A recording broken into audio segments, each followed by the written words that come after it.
I don't because I didn't want to overload because Nico's really good with the sound. Yep. Yeah, Nico's And really good with we the sound. are live. Welcome to the Political Orphans. My name is Nico Lagan, and I am your in-house conservative. Somewhere, I'm not gonna say above me, not on top of me, but Yes, above that's me right. That's right. is Rob Ambrose, our token liberal. Our goal is simple. We want to show you that it's possible for a lefty and a righty to not only get along, but to be able to have a civil conversation when we disagree. Because remember, common sense has no political affiliations. What's going on, man? What's going on, I'm brother? I'm good. You know what life life Jason. life is about. Life is about big girly drinks, sugar mommies, and beach volleyball. we're always chirping Jason about his super And I expensive girly coffees, and he and I actually got bought one. this just for you guys. Yeah. Ain't Oh, no yeah, pumpkin of in this. course. Actually, let me just Just I for gotta us. set. What is it actually? Is it pumpkin spice latte? Yeah, No, exactly. it's Just for you guys. Yeah. nah, it's iced coffee, vanilla, hazelnut, non-fat Nice. milk, Just and as gay. no sugar. Yeah, no sugar. Just as gay. Well, Just as I gay. I mean, ask my husband. Bro, He'll agree. exactly. you, you know, man, the whole iced coffee to me is so gay. So gay. So gay. Yeah. Yeah, Yeah. exactly. Hey. You have to make coffee and then cool it down, put ice in it, and sell it Yeah, at Starbucks. I Gay. know.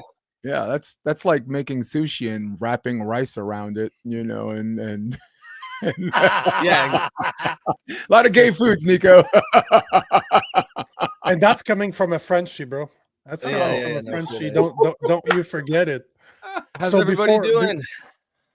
We get. before I forget, I just want to bring up that John Carpe, the lawyer, the constitutional lawyer that was with us on Friday, is going to join us again on the 17th. So all that's right. next week. That would be Tuesday next week for a deep dive. So he's going to be here for an hour and 30 minutes. That's what I agree. That's what we got him for. But this time we're going to send him a bunch of questions Yes. And prior. that's what date? That's Tuesday next week, so that Gotcha. he's not just like, "What the fuck are you guys talking about?" Yeah, I mean, even for lawyers, it's a bit much to be put on the spot. Like it was a bit unfair. We do this for a living. We were digging deep Well, into it. but at the same time, this is our job to dig into it. We give Yep. our own analysis, but that's why having a lawyer is important to kind of, Yeah. hey guys, what the fuck? But yet he did not say that we were wrong on anything. Right. He was because He I'm was just shocked. re-editing the whole thing. So I'm going through every single thing that was said. And there's a few times he's like, you can see that he's trying to be good. He's trying to keep it nonpartisan and to approach it from a legal standpoint. But it looks bad, man. Bill C2 definitely looks bad. So he's going to be back next week to talk about it. Obviously, you guys can notice that Jason D's with us. And obviously, it's because we have to talk about what's going on in LA. We just have to. But before we do, I just want to ask you guys a question. Last week, Carney said something very interesting during a Muslim celebration. He said, and this is a question that I have for you guys. Mark Carney claims that Muslim values are Canadian values. What do you think? I want to get your opinion. Do you believe that Mark Carney is right when he says that Muslim values are Canadian values? Rob, as someone who's at least one of those things, is there something you want to say about that? I'm You go neither ahead. Muslim nor Canadian, but I I have got an to get rid opinion. of the buzzing in my mic, so you go ahead, Jason. I'll Oh, take over. okay. I don't think it's Muslim or Canadian values. I mean, if you consider what Muslims are, they don't support same-sex marriage. They don't support they support religion being taught at schools. They don't support abortion, right? I mean, if Canada was a more Republican state, then they'd identify more as being Muslim because the core values of the Muslim religion are very consistent with many things of Orthodox Christianity. Of course, Nico and I had a discussion where some people cherry pick verses and make a religion look as evil or as good as possible. But I think I know what Nico's going to say. The answer is an emphatic no, and I'm co-signing ahead of time. I'm not even going to answer the question. I think it's pretty fucking clear. But I think it's pretty fucking clear where I stand on this one. But I want us to speak about it later on, because I did listen. Like, a lot of the things that you're seeing is just a small clip. It's like 1.5 minutes, 2 minutes from an 8 or 9 minute video. But I got the whole video. I removed like the introduction and all the crap. But even the guy that organized, the organizer of the Muslim Association of Canada, Mac, even his pre-speech, I'm like, eesh, bro, like, what the fuck are you talking about? And then Carney comes in. I'll play the video later on. I want us to discuss it, but bro, what the fuck is happening in LA? Let's go. What the fuck is happening in LA? Yeah. Rob? Yeah. So Jason, you go ahead. I was just going to add basically what you were saying about the Muslim values. I mean, I know okay. You know what? Answer the question. Yeah. Then I'll re-ask. What the fuck is happening in LA? Yeah. So I think there are definitely Muslims who do share Canadian and quote unquote Western values. But just if you just go by what you look at when you look at the the Muslim world, like Iraq just lowered the marriage age to 9. You've got you've got women being stoned in Afghanistan for adultery. And many men. I know there are some Muslim countries that don't have that, but like the fact of the matter is there are just many who do. And these are not. I know the argument is like, oh well, women get raped, women get treated like shit in the West too. Yeah, but society does not condone it. Like, yes, women get beaten here, women get raped, but if that happens in public, they will be arrested and charged. Out in a lot of these countries, if a husband beats the shit out of his wife in public, well, it's between him and her husband. Like, you cannot say that Muslim values are Western values as a rule. Now, I'll put the caveat. I know there are some Muslims who will share Western values, but as a broad statement, Muslim values or Western values is completely ridiculous. Now, what the fuck is happening in LA? Yeah, I mean, well, we can leave that one alone. I will only say that Muslims are 2.2 billion of the world population. So if every Muslim that's a fair point. Cherry pick the most evil doctrine you could think of, they can take over the world. Literally, that'd be a wrap. I got you. And some of those guys want to be in heaven with 70 virgins. They're more than willing to take the three of us with them. A nice little 3-for-1 deal, which our audience doesn't want, because your audience loves you. Now, before you do, have you ever seen the clip from Family Guy about that 70 virgins? No, it sounds bro, just hold on. Virgins. Doesn't 70 virgins sound painful? You're gonna break in 70 girls? Jesus Christ. No, yeah. Play Magic the Gathering. Who the fuck wants 70 virgins? Just because you had to bring that shit up, we're gonna start. Might as well start on something funny. Let's. It is. I know it's dog mode. It's really funny.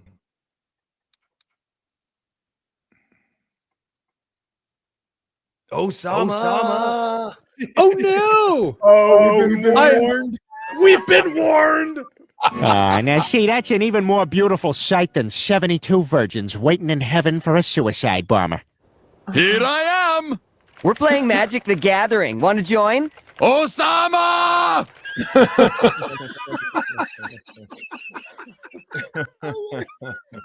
Just saying, before you do it, consider this. Hey, we didn't specify which type of virgins, guys. No. There's a lot more of those than there are hot women. Give me 70 strippers, man. Many girls let's who know make what they're this doing. Muslim thing sound more attractive. You give me 70, give me 70 Brazilians. I don't know. Jason, unappealing. Jason, what the fuck is happening in LA? Yeah, that's all right. So I'm allowing myself a 60-second thing where you guys can opine in. So LA zip code, LA downtown is geographically a very small zip code, but however very, very populated. I want you to think of Manhattan, the Manhattan borough, but except significantly smaller. Like Manhattan's is like downtown LA on steroids. So you have this huge population of people, and when the violence is being committed, I thought LAPD was a little bit docile on their response, and it was irregular because anyone that's ever been to California historically knows that Los Angeles Police Department are the most hated cops on the land, right? To quote Chris Tucker, he said when he played an Jason, LA cop. not to interrupt you, could you just give us a bit of context, like why this happened? Like, I think we all know there's an immigration component, but just like, do you know the timeline? Like, how, like, Well, roughly, timeline like, wise, did, it happened. the first violence? Well, timeline-wise, it happened over the weekend, and it's still being investigated. But the initial reports were there was a struggle of ICE agents trying to arrest people, and then civilians were intervening. And then a day later, someone decided to make a big civilian protest out of it. So again, and I'm going back to the LA police response. To quote Chris Tucker, he said, "We are so hated. My mom tells people I'm a drug dealer." Right. So what happened was, as this got bigger, the police presence got bigger and the violence waned. So Nico, this was an opposite effect. Most riots happen when the protest gets too big and the crowd gets too big to handle. But this wound up being a polar opposite. The crowd size got bigger, and the protests were less or were more not non-violent. So by the time the Marines got there, and it's weird because I didn't know the National Guard had a Marines. I thought the National Guard was Army.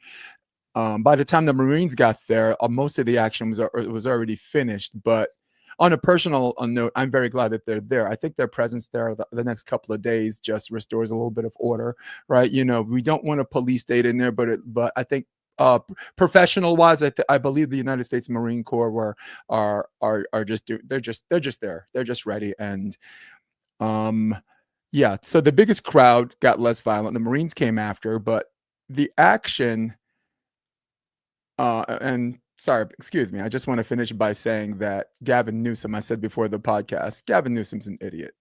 Gavin Newsom is making this political, like Trump's trying to come in, whatever. And Trump kind of triggered it. Trump took sensation, you know, these videos. If you look at the videos, and I'm sure you guys have footage of the burning cars, it's the same 3 cars, right? Because again, this is happening in a consolidated zip code. So they made it look like the LA riots, and it's not as big as you are. 95% of the people, 99% of the people here went to work there in LA, went to work in Santa Monica, went to work in Compton, South Bay, South Central, like it's a normal day. So if you're asking about the pulse here, it's more bigger on a national scale than it is on a local level.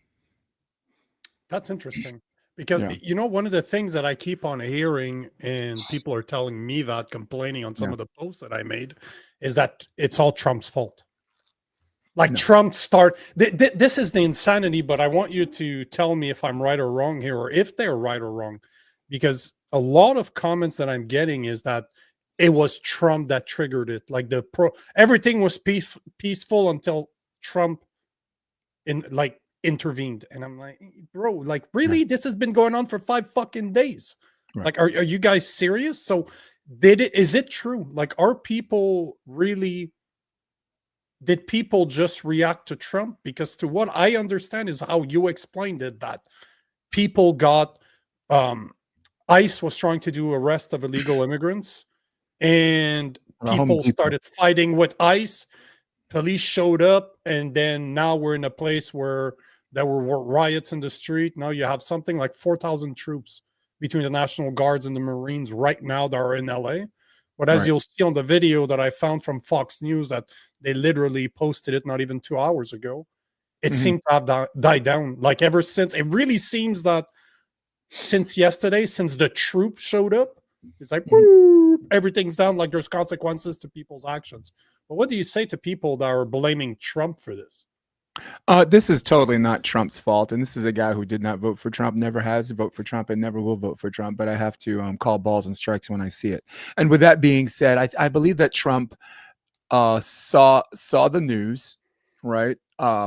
And then consulted with some of his people and saw an opportunities. But to say, for anyone to suggest that Trump caused this is being disingenuous. And as far as ICE deportations are concerned, everyone thinks that there's an elevation. It's not getting elevated. It's just getting filmed. Like, I remember someone asked me a few years ago, like, is racism getting worse in America? It wasn't getting worse. It's getting filmed. In fact, you know, a lot of the racial related incidents with the police or whatever have gone down. but if you put it on camera, and if the media decides that's our guy, or this story is our baby, I think they can carry it as far as they can go. So is Trump loud? Is Trump boisterous? Is Trump confrontational? And does his ego identity get the best of him? The answer is absolutely yes. And now, and in many ways, I'm glad that Trump did it, because now Newsom, normally on the surface, it looked like he's letting Newsom off the hook because Newsom can make this about Trump. But at the same time, I don't know if anyone lives in California, but you'd have to be a bleeding blue no matter who person to see that Newsom's has done a very poor job in California. The mayor, I give a higher grade than him, but yeah. Ouch. Yeah, That doesn't say much. That's a lower bar, Karen right? Bass. The mayor, Yeah.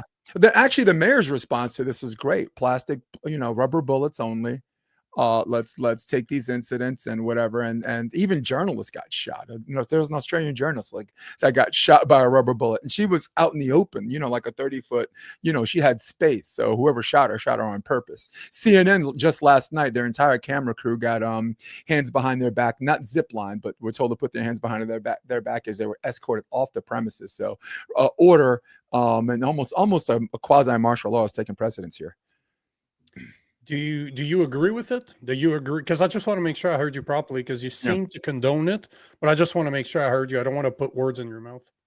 I absolutely, as you know, I am a free speech absolutist, no matter who's president, no matter whatever. And before the podcast started, I'm ex-military, and I will punch someone in the face if I see them burning a flag, but at the same time I will pick them up and put the flag back in their hand, because free speech is not about speech I like, but speech I don't. But with that being said, when you commit violence, right, when you commit acts of vandalism, you lose the as protesters exercising your First Amendment right, you lose decorum, and all you're doing is supporting the argument of the people that have selective free speech, and it's a losing battle. And some of this was political, right? And then some of this, you'll see people robbing a CVS and robbing an Apple store, right? And those people, I don't know if you can't call them Democrats. There's no Biden jacket. There's no spray paint that says blue no matter who. Those are just guys looking for free shit, And Nico, I guess my question to you, like some of these looting things on some of these clips, don't they look highly organized?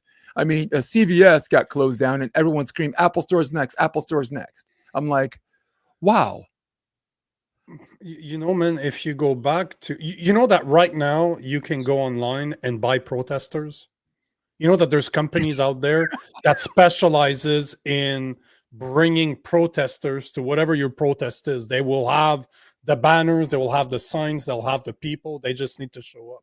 And Right. This kind of was exposed during the BLM/Antifa protests, because some were before, some were prior, some were together. But during those times, you started seeing that people showed up. There were piles of bricks sitting next to buildings. People were being bussed in from multiple places in the US, depending where the protest was. So to say that it's not organized would be inaccurate, because the content, like the information is out there. Even, what was the university in New York? We talked about this, where Columbia.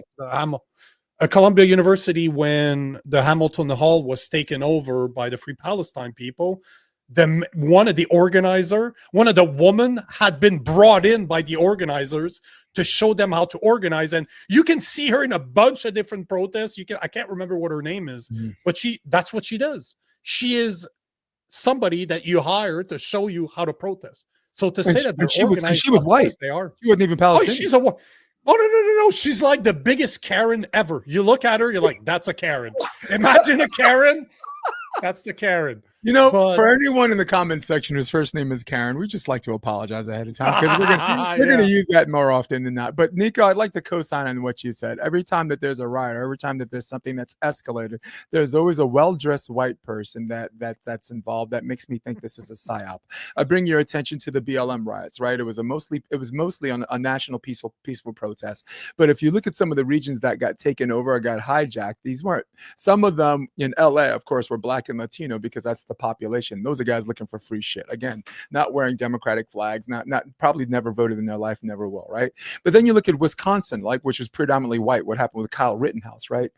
Kyle Rittenhouse, for a year, I thought he was a racist because he shot 3 black people. But when you delve into the actual story, someone sent me a video, said, look, this is the entire thing, not unclipped. And my friend was like, I know you're objective. I trust you. Look at the whole video. And if you still think it's racism, come back to me. Turns out all 3 people he shot were white. And everyone causing riots there in Wisconsin were white. So it wasn't like this black frustration. And then how about January 6th? January 6th, like, we can pretty much agree that there were informants and some kind of 30 are the estimates. Yeah, but that's what the estimates came back at, that there was 23 to 30 FBI agents / informants that were there, and multiple of them were caught on camera starting violence. So, and again, somebody attacked one of my posts this morning saying that, and I'm like, bro, like, you don't get to pick and choose when it's okay to be violent and when it's not okay to be violent. And this is what I'm seeing right now, and this is what bothers me. Like, I want to play a video. Please. Because, but before I do, there's something, we all heard of the Freedom Convoy in Canada, right? 3 years ago, where the truckers literally, they occupied, occupy is kind of a bad word because it sounds like it was a military presence. It wasn't violent. They showed up and they fucking shut it down. They shut our capital down. But I was there. Like, I was there. It's not what was on TV. It's not what media told you. I was there. It was not violent. People were just there to protest the government. And a lot of Canadians right now are ripping into guys like me saying, okay, so hold on. You're okay with Trump sending in troops to LA, but you weren't okay when the RCMP did it to the Freedom Convoy. I'm like, hey, whoa. We're not talking about the same thing at all here. We're talking about violent protesters that are actually fighting government agents for illegal immigrants, people that shouldn't be there in the first place. If they are. Yeah, and comparing to people that were from Canadians that just showed up against the lockdown. We were peaceful. There was no violence. There's nothing violent that happened outside of the RCMP being deployed under the Emergency Act. So people are saying that this is the same thing. Well, and it's insane to me. It's absolutely insane to me. Rob, you can hop on after this, but I'd really like to address the people that gave you crap about that, Nico. I think there's a huge distinction on protests, which are graded mostly peaceful, and protests which they're violent acts. Now, whether the violent acts are psyops or like whatever, like we saw on January 6th, or in many cases, like you saw, you see the same protesters, the same organizers, and every whatever. Yeah. There was a huge distinction what happened with the Canadian truckers. It was 99.9% peaceful. Everyone had their, I mean, you had Democrats, Republicans. I think you might have had some white supremacists. You might have had some black supremacists, and every American trucker that joined that was 100% vaccinated, because you couldn't enter past the Canadian border without being vaccinated. So it wasn't like a dangerous thing. So to answer your people, that violence, when you commit violence, you lose decorum. You lose the upper hand, you lose the message, because violence is the only thing anyone's ever going to remember. And I was very, very sad. My heart bleeds for you guys, because you had a movement that was perfectly safe. You obstructed traffic a little bit, but that's First Amendment rights is about civil discourse and some civil disobedience. But violence crosses the line. They weren't violent. These people were. I don't even know what the argument is. The funniest part is that people are complaining in Ottawa saying, oh yeah, but they disrupted our life. They did this, they did that. I'm like, you live downtown Ottawa right across the Parliament. Literally every single fucking weekend right now, there's Free Palestine protests. They're blocking roads after roads. However you feel about them, why is one okay and the other one isn't? Like, I don't even care. I'm not even arguing if I agree with them or not. Just the fact that it's happening. You're okay with the Free Palestine protests happening every weekend, but you're not okay with truckers that were trying to put an end to the lockdowns that were even deemed after. Like last year, the actual John Carpe, his organization, Justice Center for Freedom, Constitutional Freedom, they won in court. They proved that the government used the Emergency Act illegally.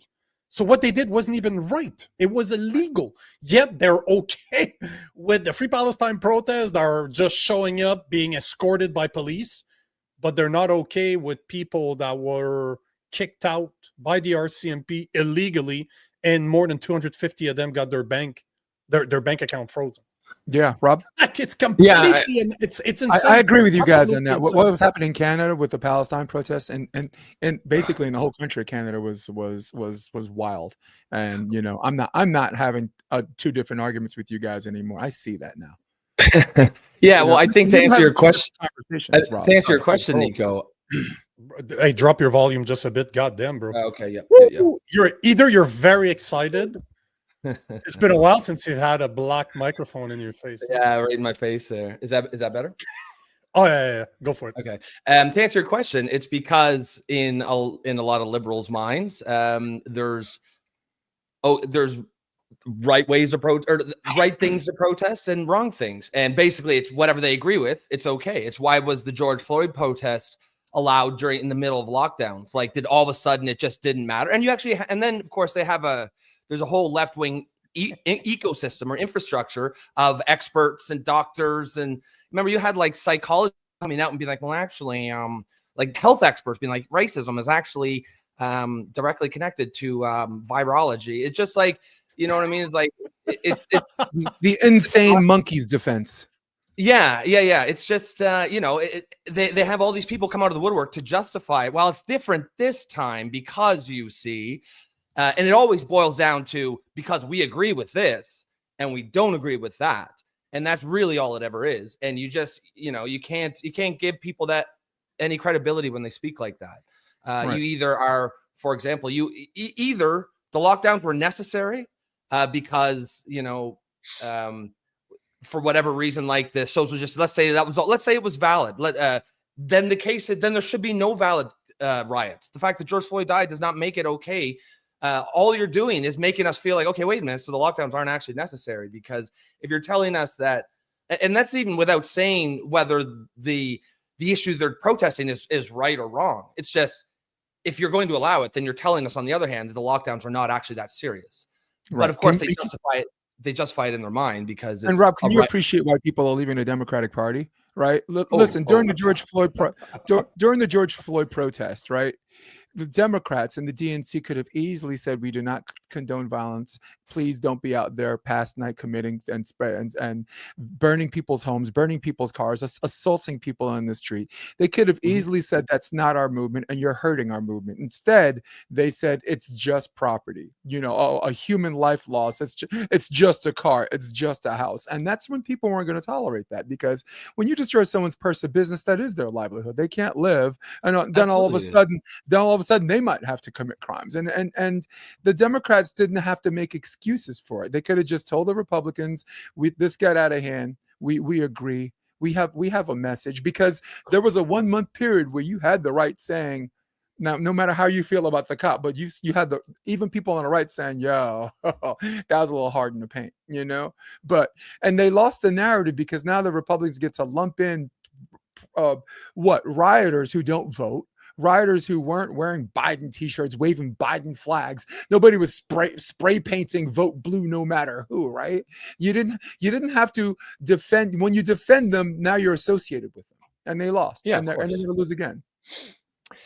Well, what did you go ahead? But it's interesting. I was going to say, because I'm trying to find a video, because as much as obviously he's a lefty, I'm trying to see, because he doesn't give a lot of interviews, John Fetherman. Oh, there we go. Fuck, I found one, because he is the only Democrat right now that I've seen, and you correct me if I'm wrong, Jason, because all the Democrats, the main Democrats, the Kamala Harris, the Pelosi's, the Warrens, are all like, oh, they're mostly peaceful. Like, it's all Trump's fault. If it wasn't for Trump, this would be happening. And then Fetherman's like, hold on here. Hold on. Yeah. You mean about the LA riots just now?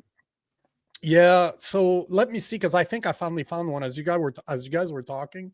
Because I've been looking for one. I've been seeing reports of them, but I haven't seen one. And I think I want shit. It's no fucking shit. That's not right. I just looked at the date on it. It's wrong. I still Yeah, won't find a fucking one. Did you yeah. see a video of him talking about it? Because I've saw articles, but he thought I doesn't do a did. lot of interviews. He doesn't No. seem to do a lot of interviews, Came on unfortunately. Rogan's podcast. That was He cool. is the type. It doesn't surprise me that he would speak out against it, but I can't really think of anyone else in the Democratic Party that would. I mean, maybe like a Bill Maher, but he's not obviously a politician. But it's just, I think it just really turns people off. I saw a lot of like centrist normies on social media this weekend saying like, look, I really didn't agree with the deportations and the immigration stuff, but if it's going to lead to this, if these are the people behind it, like fuck those people. Because when you see burning cars and people waving Mexican flags, it makes people confused. It's like, then why? How you're protesting going? It's not like they're sending these people to the gulag. They're going back to Mexico. I mean, some of them are going to El Salvador prison, and I mean, I guess that's fair to be upset about that.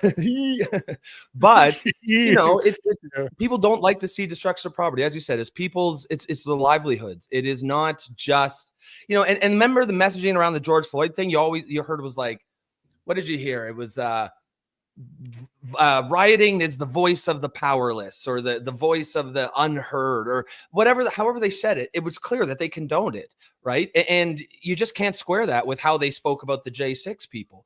For me, the consistent position is rioting is bad, destroying property is bad. That's not a controversial position, and it shouldn't be. But again, the leftists, and it just seems like the far left, sort of crazy leftists that we're talking about, seem to have taken over the entire political left. And the reasonable lefties and liberals have to either leave or just stay quiet. And, to answer your question, Jason, I think that's exactly why people are leaving the Democrats. And, they're so fucking clueless. They're spending $25 million on, to figure out why white men are leaving the Democratic Party. Like, you don't need to spend $25 million for that. Give me $20 and I'll tell you. Give anybody. I'll take $1 million. I'll take $1 million. I'll explain it to you after. I'll take $1 million. Cup of coffee. Just buy me an expensive cup of coffee. Hey, Rob, I'm going to co-sign with what you said, but I'm also going to caveat that as far as like protests being mostly like, let's say it's 90% peaceful, two things could be true at the same time, right? We do need to pay attention to violent acts, right? And people could say only 5 people were assaulted. What if you're one of those 5 people, right? You cannot, in this country, we do look after the marginalized, and again, someone's sensationalizing it to say I told you so, and for the other side to argue to be like that's just one incident. They're both right and they're both wrong. They're both newsworthy, and I just I speak for Nico and you, where we just want to call balls and strikes, and let the people decide for themselves what happened. But I will say this: in LA, everyone got up to work. It was a normal day. I will caveat that I was not here Friday and Saturday. I was in Massachusetts. I was at the Harvard reunion. I got some really good video footage of the president's speech about free speech and Donald Trump and what's going on there, which I'll get permission to share. But I wanted to land by saying they're both important. And no, I want to land by saying if you commit violence, you lose the narrative. Yeah. You lose decorum, right? January 6th, like what happened there was very, very small. But if you looked at how the news produced it and how they did the camera work, when I first saw that, I thought DC was on fire. Oh yeah. Yeah. When you first saw footage of that, Rob, didn't you think like, oh yeah. I was like, this changes everything. Yeah. and then when you found out that two things could be true at the same time, there were violent acts, but it was mostly peaceful. And again, I'll defend Donald Trump by saying go peacefully and patriotically. That there was a comparative. And the only difference is these guys who are looting and committing violence don't even vote. These guys aren't they're not Democrats. Just Democrats should distance themselves from those people. They're not us. Those are people who are opportunists. And anyone who has a YouTube video knows that they're the same damn people organizing. Oh yeah. I bet you Ray Epps was there. I bet you Ray Epps was there. I spoke about it before, but I was waiting for you, Rob, to come back. So I have a video that was posted by Fox News about 2 hours ago. It kind of takes it from the beginning to the end. And one thing I find very fucking interesting is that, hate Trump or not, the fact that there's 4,000 troops there seems to have squashed it. Like they're showing the streets that were in riots 2 days ago, and it's just like, what's going on? Like, did they roll up the pavement? Is everybody going to dodos already? Like, is already sleeping? Like, what's going on? But intervene Yeah, at I any like point is just, there's a lot of stuff in there. I was watching. I'm like, is it blown out of proportion? Well, the Alright, let's Marines see. came afterwards. The Good. Marines came afterwards, but I'm glad of their presence there because you have a good preventative measure to make sure that if the demonstrations continue again tonight, they're more organized, right, and there'll be less violence. Mhm. I'm glad they're Yeah. there, but yeah, it was I it was don't see pretty it much like happening. Grenada. Like the Marines landed, 2,000 Marines landed. Grenada was already taken over before they even landed. Well, Yeah. that's what Sasquatch is saying. Like, Sasquatch was saying that the Marines are a boogeyman branch of the military. California will fall into line with them there, and it seems that that's exactly what happened. So the video is about 8 minutes long. Feel free to talk, like to stop at any given time. I'll Sure. stop it. But it's just it did a good job.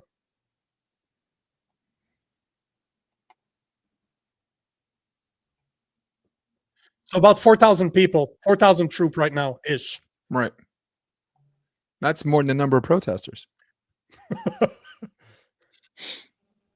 Oh yeah, definitely it is. Two Marines for every one protester. I don't have sound, Nico. Or they, sorry, the I video don't hear doesn't that have either. sound. Hold on. Yeah. Let me see. Let me re-add it. Yeah. By the way, it's great to see your faces. I've been doing a lot of traveling. I'm going to Hawaii. I was going to Honolulu. Honolulu Nice, tomorrow. nice. Oh, the sugar About mama fucking came on life, for a huh? trip. Can you hear it now? Straight to Fox News alert, President Trump calling in additional National Guard members and 700 Marines to respond to the violence and anti-ICE riots in Los Angeles. So let's get to Jonathan Hunt, who's live on the ground in L.A. What's it looking like this morning, Jonathan? Well, Ainsley, frankly, it is a lot less tense on the streets of downtown LA this morning than it was just 24 hours ago. We were standing here in front of the Metropolitan Detention Center yesterday morning talking to you guys. This entire street was blocked off. National Guard troops were stationed right across it. Now, as you see there, there's just a handful of those National Guard troops out the front of the Metropolitan Detention Center. So it is a different situation this morning. You definitely feel a lessening of the tension. Having said that, that is not to say that there were not intense clashes once again last night throughout downtown LA. Thousands of protesters were once again roaming the streets, trying to damage federal buildings. They were stopped from doing so by the National Guard, who ranged themselves in front of a cluster of federal buildings here. And then the LAPD, along with the LA Sheriff's Department, California Highway Patrol,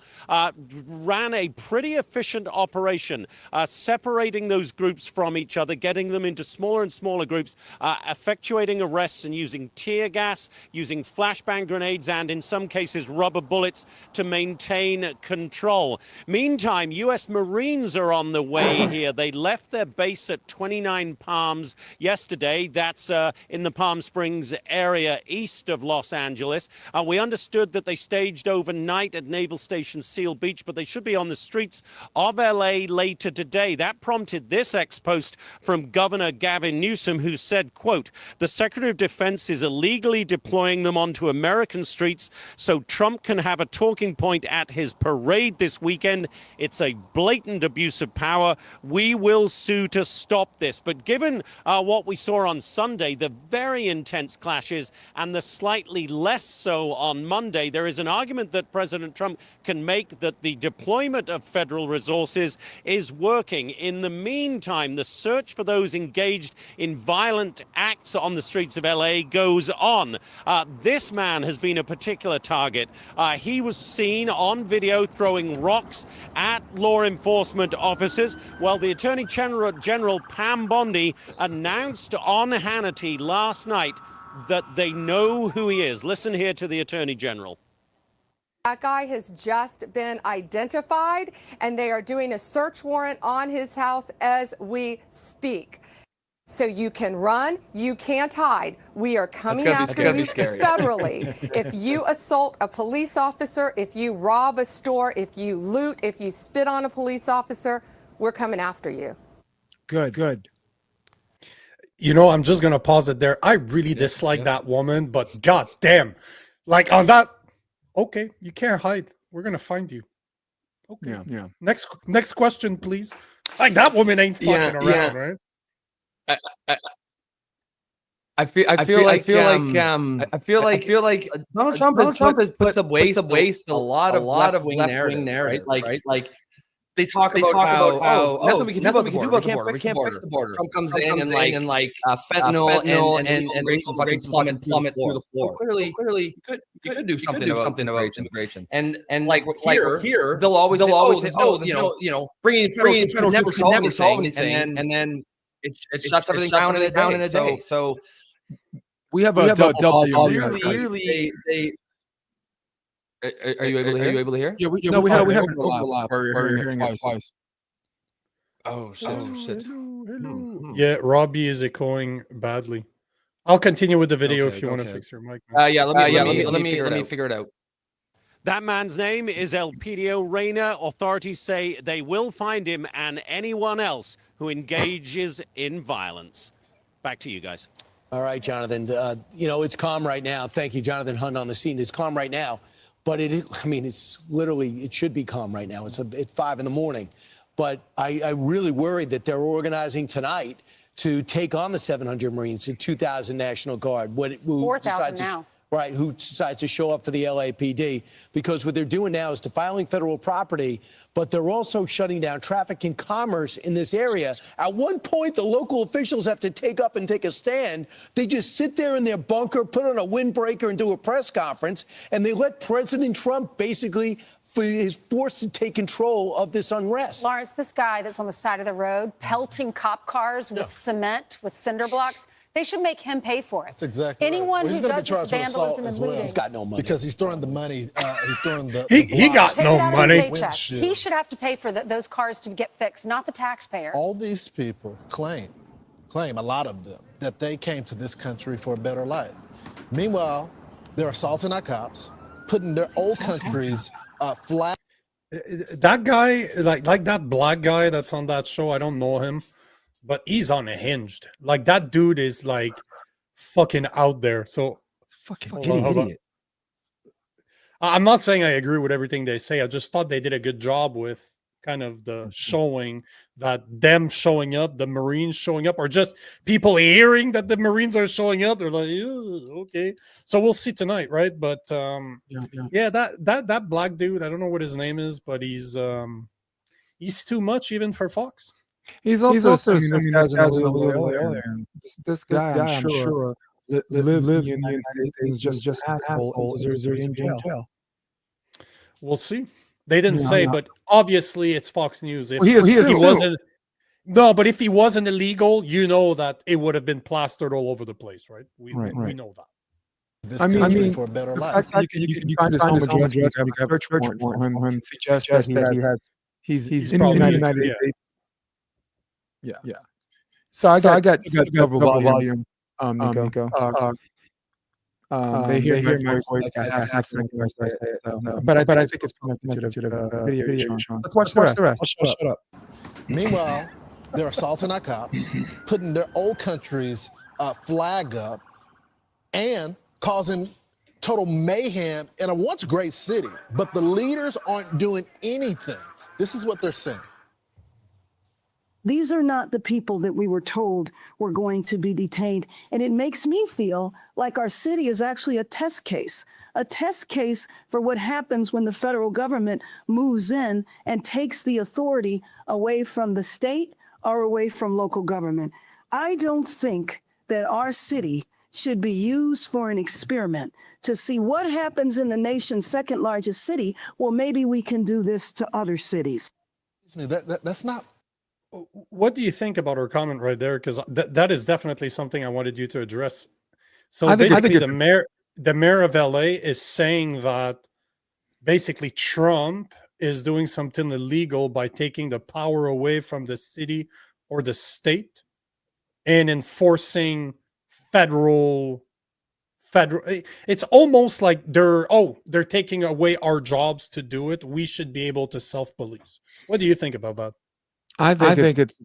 I still got double volume, but I think it's a test on how bad a LA mayor can be. I'm wondering about it based on whatever, but I think she's right, and she thinks she's right where LA, which is the fifth largest economy in the world, California, should not be the test case on what's considered insurrection. Clearly, it's not an insurrection, and Trump sending the Marines behind this was it's going to be argued, but I pretty much the Supreme Court's going to say. I've been pretty right about this court.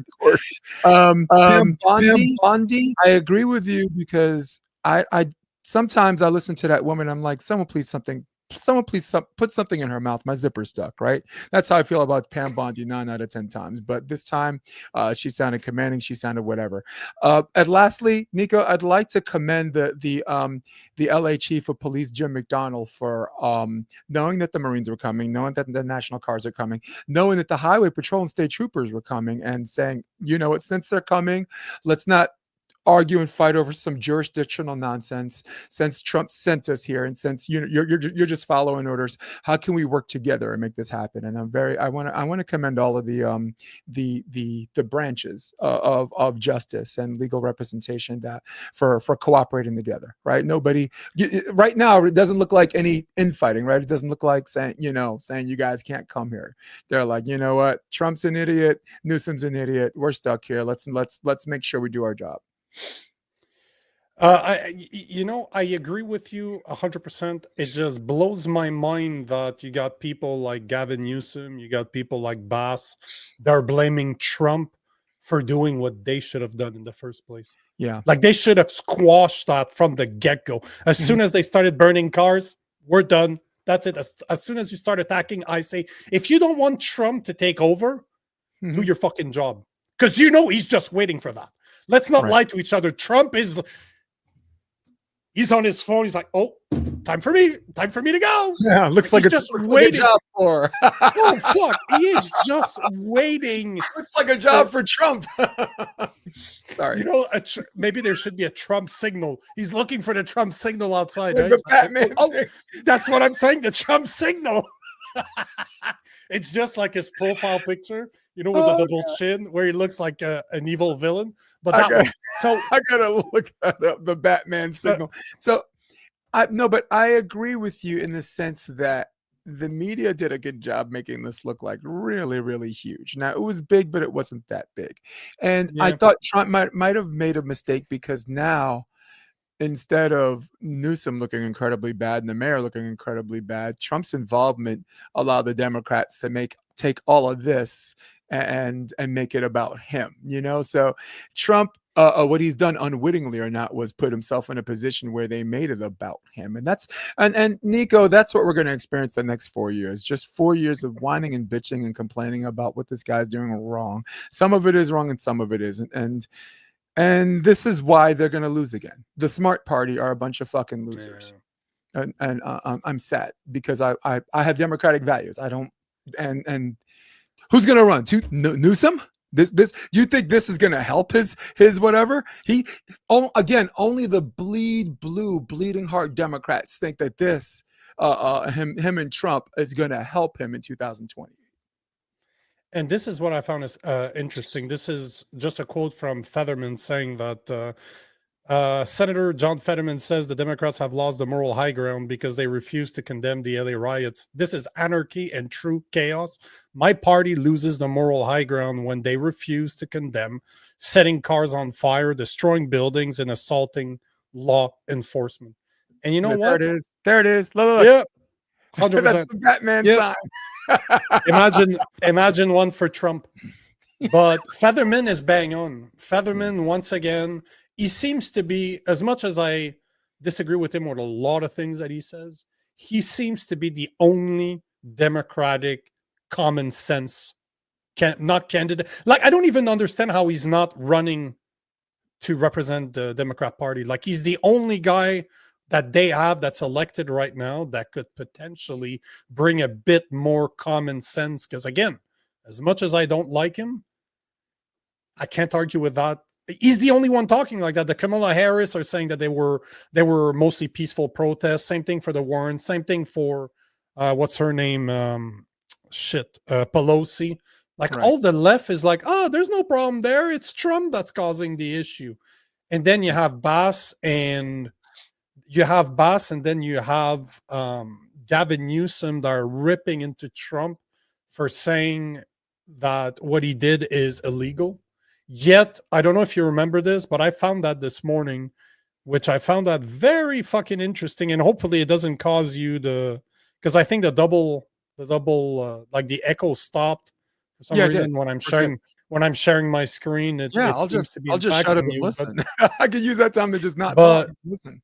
But listen, this is Gavin Newsom about using the National Guards during the COVID era. So it's because internet don't forget, right?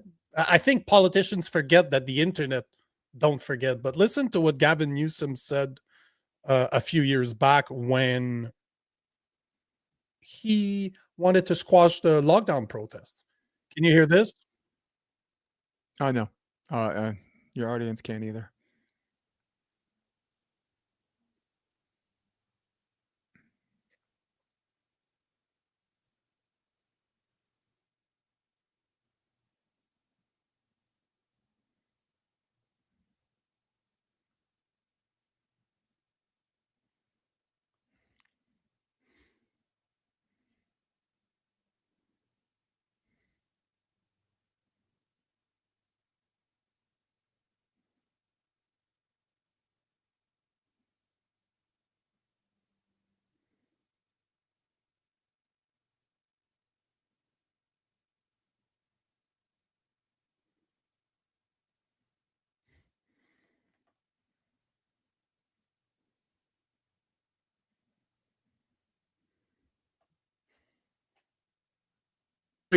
I just muted myself in case it was me that was echoing. But how interesting is it that Gavin Newsom will say that it's okay to deploy 1,000 National Guards, but if to keep peace, to make sure that there's no violence, won't do it when it's his people doing it. When it's the people that voted for him, most possibly that don't even vote, that's okay. Don't worry about it. And if Trump does it, I'm gonna sue you. Really?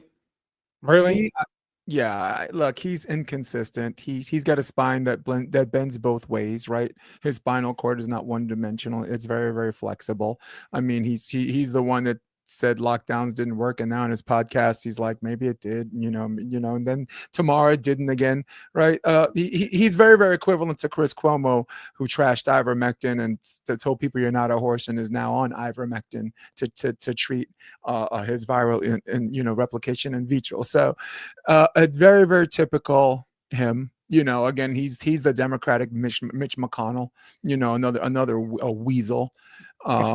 He really is, and they're all part of the same family, I think. And Nancy's an in-law. They're all indirectly related. It's like this ridiculous patriarchy happening in California. But I will say this: where I've been consistent is a military presence to police your own people is never ever a good idea. But with that being said, I thought the police response was a little late, and I think they were trying to do it the right way because, again, LAPD historically has been under fire for their brutality. So I think they were just trying to find a way to do it. And then Trump was like, this is not right. I'm sending the Marines. But by the time the Marines got there, they'd already restored order. And now you have the Marines par for the course. Marines left hanging out to dry. They're just standing there, in the ready position. And that's what's going on there. And the audience, they can decide for themselves.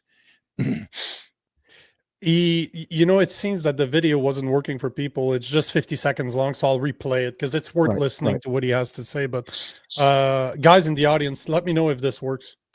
That's why today, along with the CHP and Office of Emergency Services, I've activated the California National Guard to support the CHP to enhance security with an initial deployment of up to 1,000 Guard members to protect critical state infrastructure in and around the state capitol. Also today, we're standing up temporary security perimeter around the Capitol. We'll, of course, share additional information and additional measures that we're taking in the coming days. But let me be clear. What we witnessed in our nation's capital was an undemocratic and unconscionable assault on our republic and the freedoms upon which our nation was founded. California will take every necessary measure to protect public safety and our democratic principles and to ensure that those disgraceful actions are not repeated here. Let me be clear. So it's okay when he does it, but when Trump does it, it's not okay. Yeah. Well, it's the tale of two cities, Nico, right? And again, the man it cracks you up, right? It cracks us both up. It's a tale of two cities because I think that he thought the situation wasn't escalated because he's watching CNN. And I thought Trump saw the situation was being escalated because he saw Fox. That one clip that you saw on Fox News, you would have thought LA from the South Bay to South Central was on fire, right? You think I'm coaching beach volleyball next to 3 burning cars, the way Fox News made it look, right? Hey Jay, how's coaching? Someone want to put out those fires, and I don't know if you've noticed, all of the cars were lined up symmetrically. In fact, I don't know if you know this, they were cabs. They were automatic. They were driverless cabs that were called there for pickup. And then when the cab parked, they cocktail and burned it, and they did that to 3 cabs in a row until like the driverless cab, taxi cab, said we're not doing pickups in downtown LA. I don't know if you saw that's where the burning cars came from, and if you can find any video, they happen to be. I got it. Mm-hmm. I got it. Yep. I got the video right here, just so that we can see that. That's what you're talking about, right? Yes.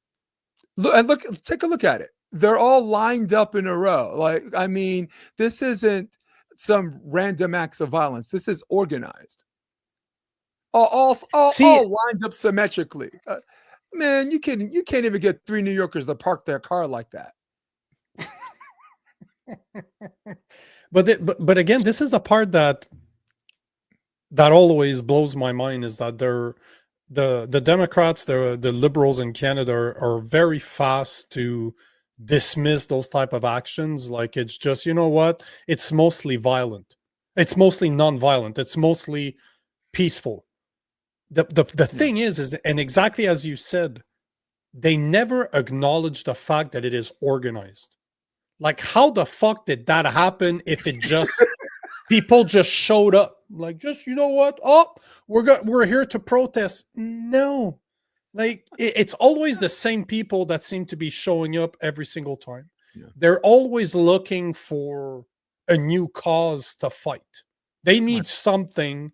And I don't know if you saw what's going on with Greta Thunberg, but she's the perfect example. To me, what's going on in LA is the same thing as what Greta Thunberg does every time she's involved. She sees that what she cares for right now, climate change, is not popular anymore, so she finds something else. Yeah. And she found Free Palestine. But if it was a good thing to go for Israel, for example, that's where she would be. She does not give a fuck about whatever she's talking about. All she wants is the recognition. She wants to be in front of the cameras. And this is what I see in LA. This is exactly what I see. It seems that people don't really give a fuck, but they're highly organized. And this is what I want to know. Where the fuck's that money coming from? Who is paying for that organization? Because there's smart people behind that. It's not the people that are breaking the cars. It's not the people that are throwing shit at police officers. But the people that organized it are the smart people, and I want to know where that fucking money's coming from. And you know what the crazy thing is? The people organizing it are smart people, but I think anyone with common sense, when you look at the footage and you see all the cars lined up in perfect symmetry, right? You're able to detect that. Even like a kid from Brooklyn can see that. Now, in regards to the liberals in Canada talking about the protests being mostly peaceful, I agree that is mostly peaceful, but the Democrats and liberals, they're supposed to be the party where they look out for the marginalized, right?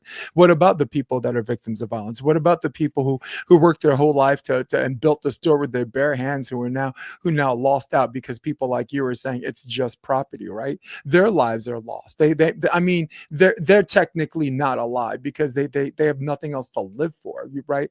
And if we can't look out for the marginalized in this country, and this is where liberals are inconsistent, but at the same time I've been consistent, you have to look out for people that disagree with you. You have to look out for people that are marginalized. As far as Greta Thunberg is concerned, I'm sad that she got captured by the IDF, but I think a lot of that she brought on herself. When you become less believable, people feel less sorry for you. I'd have a lot more sympathy for her if she was a true climate activist. She wasn't a true climate activist. She's going to the climate summits in a private jet, right? She's not the one eating bugs. She's not the one not saying I'm using an electric stove. It came from a righteous place, but then her popularity and her ego identity took over her cause. And that's what happened to her. You don't even need to be a shrink to see that. I recognize the symptoms. Let me show you this, because I kind of talked about Greta because I had a video to show. So just thank you for emphasizing on it, because now I'm definitely going to show it. She's the cry wolf person. Yeah, but at the same time, I wonder if she got used from the get-go, because we forget that she's only 22 years old right now. Like right now. Yeah. But it seems she's been around for 10 years, 8 years. No, but it's true, but that's the thing. How dare you, I should be in school speech is like 8 years ago. Something like that. Where are you? I don't know. Well, you see that face, you know she's homeschooled. Sasquatch is absolutely right. Greta's brainwashed from her liberal parents, and I'm pretty sure that they were both like massive activists. So it's no coincidence that she's doing what she's doing. But don't you find it tragic though? Like when she got into this, she believed that her cause was right. When you're that age and you believe in the goodness of people, it's right. And again, her ego identity and the attention she got affected with her psychological development from a teenage to a young adult to a full adult. They were crossing swords, and it's no surprise that she was enjoying the attention. And that's sad, because Nico, we both believe when you're a kid like that, you're doing it because you just want people to be good. Right? Yeah. But you're highly influenceable too, right? It's easy to indoctrinate you at that age, because one of the reasons why I'm a big I find serial killers to be extremely fascinating in the way that they molded. They were molded. If you look at most serial killers out there, they come from a very abusive mother. Like the lack of mother love is almost moldable to create those type of people. And I'm not saying she's a serial killer. That's not what I'm saying. But the psychology behind it is the same. You can mold your child to become whatever the fuck you want if you know how to fuck with its head. And this is what I see from her. But at the same time, I wonder if she believes it or not. Because it seems to me that she's grifting. And just look, like I found a video from Sky News. I like Sky News. The more I watch them, they're from Australia, so they're leftist, but they're good. Like I actually enjoy watching their stuff. And I saw this from this morning, and they talk about what happened with Greta. But look at her in the video. Look at the pictures, and you're like, "Oh yeah, I can't wait." She's being so traumatized by the IDF. Like, look at this. You can hear that, right? Nope. You can't hear it, motherfucker. What's going on with this streaming thing? Hold on.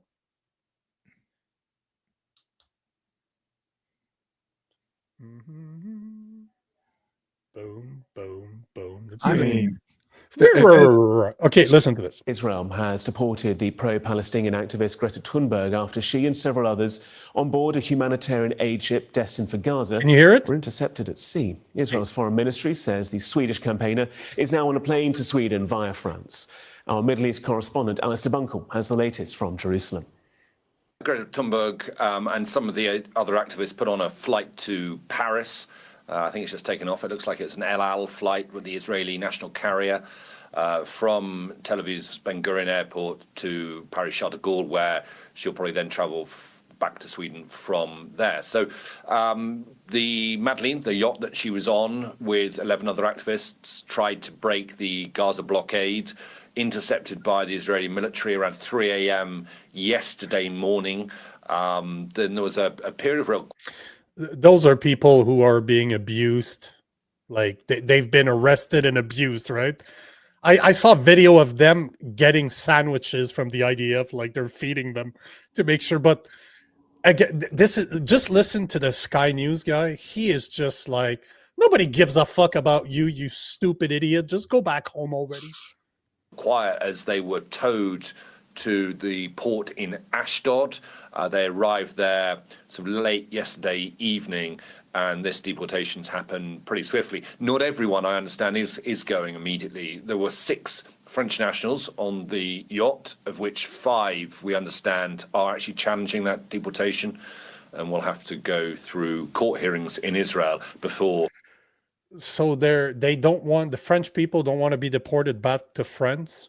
Can you, like, this is how bad the IDF is. This is how mistreated Israel is being with those people. This is the They're certainly making the IDF look like.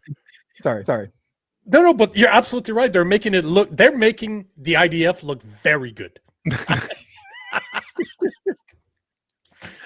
Presumably, I wouldn't say there's massive sympathy here for what they were trying to achieve.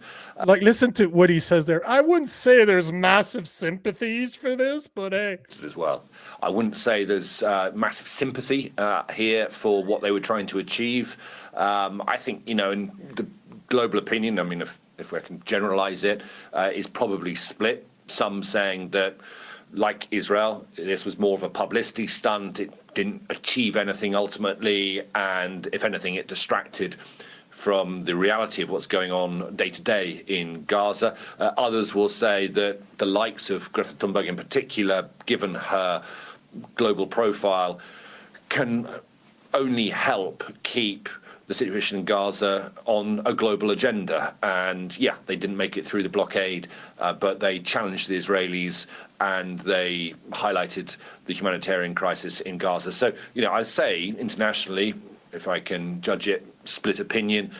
In Israel, I guess most people were against what she was trying to do and feel that it sucked up the resources of the Israeli military and the Israeli government as they worked out what to do with it.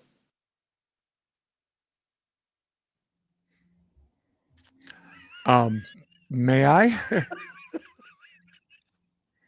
Go for it.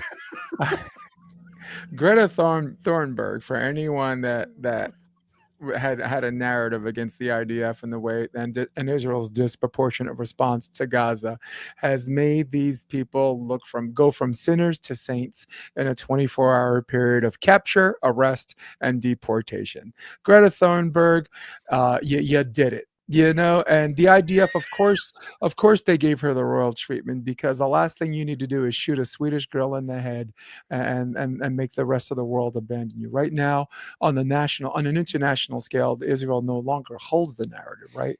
And the IDF did the responsible thing. And again, when you have someone as high profile as her, you're going to give her a sandwich and spank her on her behind and, tap her on the hiney and send her back to where she came from, even against her will,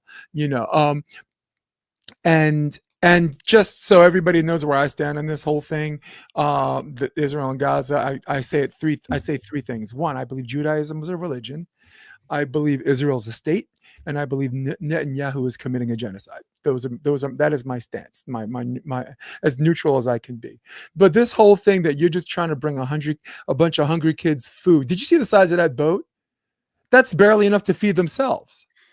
Judging by what? Get a picture of that boat again for your audience. Who the fuck is that going to feed?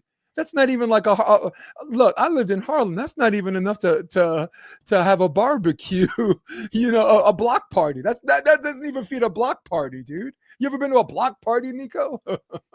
And the funniest thing, and Rob and I spoke about this prior when this first came out, that she was going to do that, is she doesn't look like she's been skipping meals. Greta Thunberg looked pretty endowed. Yeah, and this is the ship. This is the ship. Got a butterface, dude. Yeah, like this is the ship we're talking about here. Gilligan's Island. The SS Minnow was bigger than that. You guys ever see Gilligan's Island? Right? Just sit right back and you hear a tale of a faithful trip. Sing it with me. I shall pick from this particle aboard this tiny ship. But bro, if you go see, if you go see some of the comments that people are making, like Greta Thunberg is a hero. She is doing what we should all be doing. Praise those people. And I'm like, let's say that I didn't agree with what Israel is saying. I've said it before. I'll say it again. I don't give a fuck about what's happening over there. It's none of my business. This has been going on. Oh man, it's been going on for thousands of years. They've been at war. I believe in the Bible, and it talks about it prior to Jesus Christ. So they've been at war for a very fucking long time. Okay. It's continuing. But then you have Thunberg that just makes it worse. Yes. Like she made the IDF look awesome. Where's my camera? My camera's right there. I want to look right in the camera on the audience. Anyone that called this girl a hero, I want this to be perfectly clear. And I want all of you to look at me because I'm looking right back at you. Aquaman's a hero, okay? Aquaman could breathe underwater and talk to the fucking fishes, all right? This woman's talking about climate change, riding in a private jet and a diesel-fueled yacht. Okay, wants us to have electric cars, wants us to ride our fucking city bikes, right? She's on a yacht that costs more money than and emits more into the environment than what 40 cars in LA. Give me a fucking break. You know, here's and a those are not cheap. cheap. You know that thing is at least a few $100,000. Like those yachts are not cheap at all. Right? How am I supposed to respect someone that's wants you to eat bugs and ride bikes, and she's chilling on the yacht with a boat full of food that she knows damn well that she got high off her own supply? I bet you she ate most of that food before the idea picked it up. That's what we kept on saying, Rob and I. Just like, you obviously should stop eating the food. I thought it was for Gaza. Yes. Yo, and Biggie had the 10 crack commandments, right? Rule number 4. I know you heard this before. Never get high on your own supply. Did you hear about I don't know if you have time to talk about gains and like that is you know what? Rob, are you saving that for tomorrow? No, that is definitely something I wanted to bring up today. So yeah. I have all the research done for it too, because it's absolutely hilarious. But just so you guys know, Rob is having problems with his microphone. So he's out. Rob, I'm the liberals here in spirit. I got my coffee cup with me. Yeah. But hey, there you are. So Rob, I guess this stuff costs more than your education. Oof. Ouch. Ouch. I get to fuck with him now. He's not on air. He's not there. But do you have time to stick around? I do. I'm going to Honolulu tomorrow, but I left my whole day free because I miss the Political Orphans, and I love the shit out of you guys. And thank you for allowing me to be politically homeless, right? I'm not very entertaining if every subject matter I'm on the Republican side and Democrat side. It's like, whose fucking side is this guy on? And this is what Nico's purpose was, right? Because usually it's not entertaining unless you plant your feet all the way over here. They plant their feet all the way over here, and the fireworks happen in the middle. So Nico found a way for this to be entertaining. And fuck Pam Bondi too, like you said before. Put something in her mouth. My zipper's stuck. I said that before. Oh, Pam Bondi? Yeah. Well, she's hard to like, but she was absolutely fucking right. Bang on. She looked authoritative, like something that the Democrats have not been able to do in a very long time. I don't remember the last time a Democrat looked and she looked in the camera. We have a search warrant right now for you. You can't hide. We got you. We gonna find you. Like she's not even looking at the guy she's talking to. She's like, hey, we got you.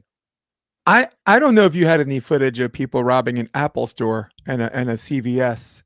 And when they locked down the CVS, there were 2 people saying, we're going Apple store next. It was highly organized, right?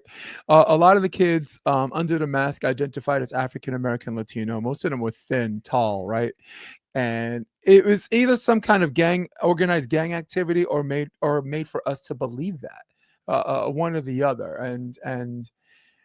And again, these people hurt the narrative, and I suspect they're doing so deliberately.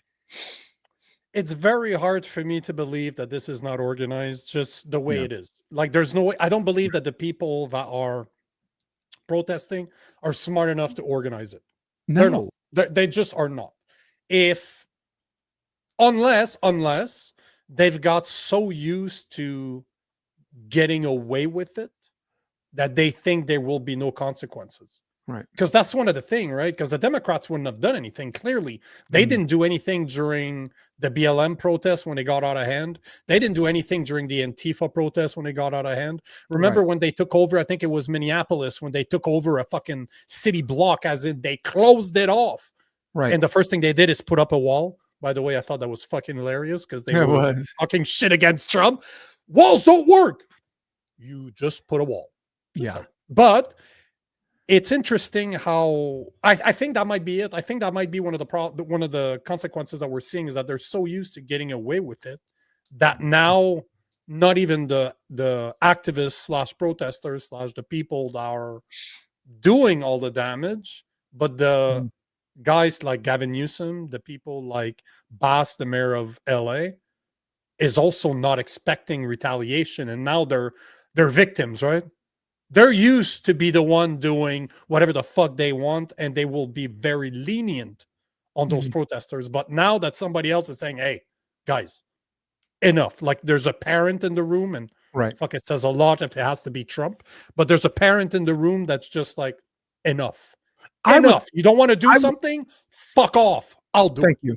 Amen. Here. I would also like to see people who actually commit violence get arrested, right? If you look at the BLM riots, if you look at January 6th, and if you look at whatever, everyone that was arrested were the people that committed no violent acts. Who was that guy with like the face paint wearing like the fucking Viking hat that was in that was in whatever he got arrested. January 7th. That guy was very non-violent. He was loud, but he didn't commit violence, right? Adam Johnson, another guy, didn't commit violence. I'm just naming him by name. Jill Stein was in a protest in Michigan, and they actually used a bicycle. They lifted up a bicycle up to blockade her. She's like freaking 67 years old. Right. She's running. And by the way, she ran for fucking president. Right. I'm like, so I always find it bizarre that that they keep the violent people out there, because if the violent people are arrested, there's no narrative. There's nothing to report, or there's no oppositional force. So have you noticed that there's this chronological pattern of the people actually committing violence or saying commit violence don't get arrested? Ray Epps. Remember Ray Epps? We're going to storm the Capitol. And everyone in the crowd started screaming, Fed, Fed, Fed. Like, you're a fucking Fed, dude. You know? Gretchen Whitmer, the kidnapping plot, right? There were like, I think there were like 8 people involved. 6 of them got acquitted because they had an entrapment defense. So yeah, I can go on. What's the comment section saying? You know, let's take some of the comments actually. You know what people. I don't know what the fuck is happening with your mic when I share the screen, because there's a few people that have been saying that, but Sasquatch was saying that Gavin is a weak man. That was pretty obvious. Grandma that got run over by a reindeer. Yep. Yeah, he's definitely weak.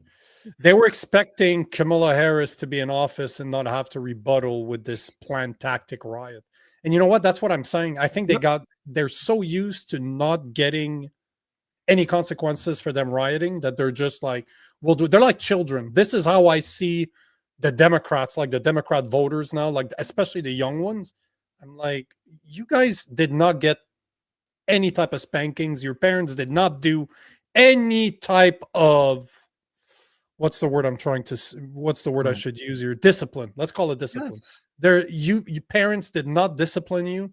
They sent you in the world, and you attached to the boobs of the government that's been allowing you to do whatever the fuck you want for the past 15 years. And now you have Trump showing up saying, you know what, fuck off. We're done. We're fucking done. And clearly it seems to be working. As much as I don't like to see the Marines on American soil, to say that it didn't work, there was nobody in the streets anymore. Let's see what they do tonight with 4,000 troops. Like, from what I've heard, it's 4,000 National Guards plus 700 Marines on site right now. How much you want to bet that nothing happens tonight? Well, I think there'll probably be a protest, maybe, but it's gonna 100% be peaceful. Yep. You know, with the nation, with the world watching, and people who are against the military policing our own. All they need is one stupid jarhead to take a shot to prove them right. You know, the world is watching, and the Marines have, you know, they do have a discipline. Their rules of engagement and their ability to follow orders. You're not going to see a lot of mistakes there. I didn't think their presence was necessary, but now that they're there, and they're doing what they're told to do, again, big up to our police chief, man, the LA police chief saying, hey, I'm not going to play any games with any jurisdictional nonsense. We're all in this together. Let's work together. Let's make this peaceful. And the second biggest city in the United States and the 5th largest economy in the world. Right. I agree, man. And I think considering the comment you just made, Sasquatch is even more puzzled. But Sasquatch was saying, I can't believe you're still a Democrat, especially from a man who served the Democrat Party you think you a part of doesn't exist anymore. I'm not a Democrat. Well, Sasquatch, I'll answer your question. I'm not a Democrat. I'm registered under something called NPP. NPP means no party preference. So for my entire life, I was a registered independent, but I found out in my research, independent in the United States is an independence party. And the Independence Party identified more Republican than Democrat. So I left the Independence Party for 2 reasons. 1, those weren't my values. And 2, independents are not allowed to vote in Democratic and Republican primaries in New York. I was a New Yorker at the time. So I wanted to vote for Bernie Sanders, but I didn't want to be a Democrat. But they said NPP, no party preference. You're allowed to vote for whoever you want because the taxpayers pay for the RNC. The taxpayers pay for the DNC, even though they're supposed to be private corporations. Lastly, as Sasquatch, I can't be in that party. I don't support super delegates. We can educate the Canadian politics in the near distant future on what the hell super delegates are. You can look it up. I don't support this election by selection, but I support democratic values. I support same-sex marriage. I think I'm a straight boy, but I think you should be able to marry whoever you want for insurance purposes. I believe in a woman's right to her body, which Nico and I disagree on. I am free speech, anti-war, which has dynamically shifted to the Republican values, right? Isn't it wild that the anti-war and free speech party has made this dynamic shift? And I think Sasquatch will agree with me. Like, wait, Democrats aren't for free speech. They shut down free speech for 4 years, and he's right. So democratic values, universal basic income. You would call me a Marxist for that. I support that. Medicare for all. I'm the worst Republican Marxist. ever. Yeah. Well, he doesn't know what he is. Sasquatch. Right. He's from LA. He doesn't know what he is. No, NPP, baby. You down with NPP? Yeah, you know me. I think your answer is even more fucking confusing to Sasquatch. I think right now Sasquatch is more confused than before he asked the question. I love it. I love it. I think it's hilarious. I'm homeless. I am a political orphan. Par for the course. Yeah. That's what I mean. Why have this fucking show if you can't be honest about your values? And that's the whole point. That's the whole point. That is the whole point. Robin was saying earlier, Soros pays for the bills, the lawyers against Fed, the rioters, the gear, the cars. This is not even a conspiracy theory. Like you can know, but you can literally track the money from Soros foundations that ends up in the Democrats' pockets and the rioters' pockets. So it's not even a fucking conspiracy theory. It always comes back to him, doesn't it? Every time you circle the wagon, Soros' names comes up, and at this point, it's not a conspiracy theory. It's what we affectionately refer to as a spoiler alert. Yeah, sorry to let you know that he's probably responsible for it. Yeah. Republicans have a party called Libertarians, where they're physically conservative. They don't want all government in our lives, but like as far as same-sex marriage, do whatever the fuck you want to do. Just leave me alone, right? So there's a branch of the Republican Party called Libertarians in the United States. I don't know that they're really. I think they're more independent. Like they're independent of the Republican. You're only saying that it's a branch of them because you only have really a two-party system, but they're going to vote for Trump. If push comes to shove, I'm not going to vote Democrat because Democrat was big government. Big government means having them in our lives, and libertarians don't want big government in their lives. And I think if I had to label myself, I identify more with them. I'm socially liberal and physically conservative. I am definitely a liberal, not a liberal, but I am a libertarian. If I had to choose one, this is what I would fit. But at the same time,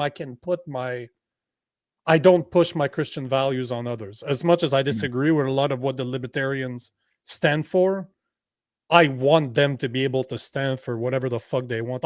Bro, you're the one that's going to need to explain yourself to God, not me. I know what I'm going to have to say, but if you want to live the life you want, if you're not bothering me, if you're leaving the children alone, I don't really give a fuck what you do. I don't care. Leave me alone. Well, leave yeah, children alone. I don't care. well, the kingdom of heaven has no room for people that try to evangelize and antagonize at the same time. So your core values have always been intact with me. Yeah, but that's my point, right? I'm more of, as much as I should be more conservative because of my values, I'd be more libertarian than anything else because I believe in let and let live. Your freedom ends where mine begins. Yep. That's it. This is plain and simple, and vice versa, obviously. Robin, going into driving mode, huh? Okay. Miss you, Robin. Yep. We'll see you later. We'll hear from you later, Robin. Let me see here. Oh boy, please get on the boat. Please get on the boat and leave. I support your choice. Look at me, be liberal. Yeah, well, there you go. I agree. Greta left Sweden with a multi-pack of chips. Oh, smack her in the ass, put some chips in her hand. Yeah, that's Send it. her back to mom. Are there Costco's in Sweden? Because she did a Costco run, put that on the fucking boat, and then we ended up in Gaza. We tried to go in Gaza. Yeah, I would have loved to see if there was any chips left by the time they got pulled over by the IDF. They're like, okay, we're done. We're just done. God. The only thing left are crackers and cheese. Oh, not even. The crackers are gone. The cheese probably still there, but not the crackers. Not all Nico. Not all Nico what? We're past I'm that. not sure. It's a I'm comment not he sure. left No. probably 30 minutes ago. Nico. No, he just left it a couple of minutes Okay. ago. Actually. Right. Madam President. Oh, Jesus. Hold on. Bumpy Johnson is saying, I saw Mission Impossible this weekend with a girlfriend. When they said Madam President, I just blurred out, try again. It's funny because a lot of Hollywood movies that was recorded before the election Yeah. are coming out and they don't do well. No. Like there was another one, it's that black woman. I can't remember what her name is, but they keep on giving her really tough roles, like she's a badass or something. Stacey And Abrams, maybe. Yeah. I think it all started when she was on Black Panther. I think she was the bald-headed one. Oh, yeah. Yeah. And then she just did a movie, like I think it's called G20, where she's the president of the United States and she's fighting terrorists. I'm like, oh, bitch, please. Please. You're playing Kamala. Kamala Harris would have been on her knees saving her life. She ain't fucking fighting terrorists. Like, No. fuck off. Like, Well, can we stop? Like, does anybody believe this shit? Like, for the women out there, you watch a movie like this, do you honestly believe that a 5'2", 150-pound twig that has never fought in her life is going to be fighting terrorists? Really? I mean, it depends on the woman. Like, I mean, there are very few Joan of Arcs on this, in the history of time. But there are some women that use their brains and what their brawn has to offer, and they fucking outsmart a lot of men. Maybe they wouldn't be starting as many wars as men. I mean, in their defense, right? We're the one fucking starting the wars. Our ego. That I don't think, but I don't agree with you, because women will start as many wars as men do. And the best example, just look at, who is the most at risk of violence in a relationship? Lesbians.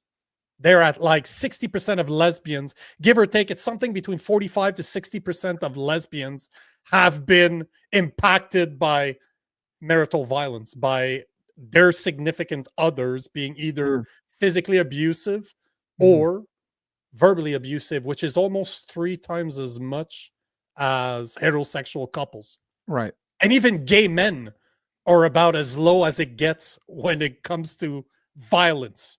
So it's not, it's just women, if you look at psychology, women will just be violent in different ways. Normally, they're not physically violent. They'll be mentally violent. They fuck with your head. Just look at teenagers, right? We physically fight. Women tend to fuck with your head. So it's true. But it is Viola Davis. You're bang on. It's G20. I just saw Viola Davis. Is that not what you said? No, I didn't know that was her. I didn't see the movie. I didn't see the movie. What was it? Viola Davis, G20. Yeah, she keeps on being given those roles, and I'm not sure I understand why. I mean, Well, you I see- obviously I depends on the understand woman. why, but Like let's say Glenn Close played the president. That's more believable. She's a powerful personality. You know what I'm saying? Her face shows strength and power. Like someone like Glenn Close. You know, like Angela Bassett, right? That like some women who emote power, right? Because we're not going to vote for men that don't emote power either, right? We're No. not like we would never vote for Tim Walz. Oh, not. Do you understand what I'm saying? Like, wasn't Tampon Tim like? This is why I can never be a Democrat. I'm laughing. I'd be laughing at my own party. Someone says Tampon Tim, I'm gonna laugh. You know, Timmy Can't be like Tampon. It's bad. Angela Bassett, Mission Impossible. You know, Ooh, Bumpy Johnson, these Serena Williams. Are you talking about the Williams? Those Serena sisters? yeah. Where's the Like a man up in a dark alley. No, they wouldn't. An amount of muscle doesn't try. You know, I go to the gym, right? I go to the gym almost every day. I see those guys, they're like all steroid up and they're walking like this. Mhm. And I'm still 6'1", 6'2", 230 pounds. I'm not a small guy, right? But I see those guys locked in place and they act tough. I'm like, bitch. No, You know but how he's talking more of the mentality, right? Like if you're in a foxhole with Serena and you're like, I need more ammo, she's like, boom, here. She's not gonna be like, oh my god, make it stop, it's too noisy, right? She's not. You understand what I'm saying? It's more of a not. It's more the mentality than the physicality. And by your own admission, they can be mentally, they can start shit mentally like the next person. Serena, Mentally, if there's a yes. shootout, right? Serena's taking off her fucking heels and she's running away from that shootout barefoot. She's not gonna fucking say "save me." So No, they're different shades, But to support your argument, Serena said, "I do not want to play tennis against the man." She says, "I played someone who was ranked." She said, She said, if I played Djokovic, I would lose 6-0, 6-0 in 29 minutes. Yep. Yet, hey, you know what? Perfect fucking segue. This is like you're giving it to me, man. Yeah. This is the perfect segue to this because I know you want to talk about this, and since Rob is not, this is unfortunate because this is Piers Rob's Morgan. wheelhouse. I'm energized. Yep. Well, there you go. Piers Morgan I don't know got me if energized. He's a that shows a fucking train wreck. But Nico, we love train wrecks. we all do. So we all know who Simone Biles is. She is the most decorated American gymnast in history. Yet on Friday last week, she wrote this about Riley Gaines, which supposedly, as per Riley Gaines, it came out of nowhere. Like she has no idea why the fuck that was even a conversation. But here's what she wrote. Truly, you're truly sick. All of this campaigning because you lost a race. Straight up loser. You should be uplifting the trans community and perhaps finding a way to make sports inclusive or creating a new avenue where trans feel safe in sports. Maybe a transgender category in all sports, but instead you bully them. One thing is for sure, no one in sports is safe with you around. And I can see, I saw another post where Simone Biles is even calling Riley Gaines to be too muscular and looking like a dude. Yep. I would like to see. Do you have Riley Gaines' initial post? Because Simone, that was something Riley Gaines saying. Because Riley Gaines, I didn't think her original post was that inflammatory. She just said, "Hey, that was the original post." No, Simone Biles responded to. No. Asper, hold on. I got a video right here. So here is, and I just find it ironic because Simone Biles is like muscular as shit. Like you look at her, at least, obviously, I don't think she's competing anymore. So she's probably lost some of that muscle mass, obviously. But you look at a girl like Riley Gaines, she's not a muscular girl. Like she's fit, but she's not a muscular girl. But here is, just let me know if you hear this. I just want to make sure. Can you hear her? No, but I'm willing to shut up and listen. No, but could you hear her? No. I don't understand why the fuck it keeps on doing that. Hold on. It'll take me 2 seconds. But as you're doing that, I just want to let people know I didn't think like Simone Biles. Go ahead. You'll see. I got a couple more videos to show about Simone Biles. It's very interesting. So here is Riley Gaines's response. There's none. That's what, like, she responds to her saying, like, where the fuck is this coming from? She's like, I really liked you.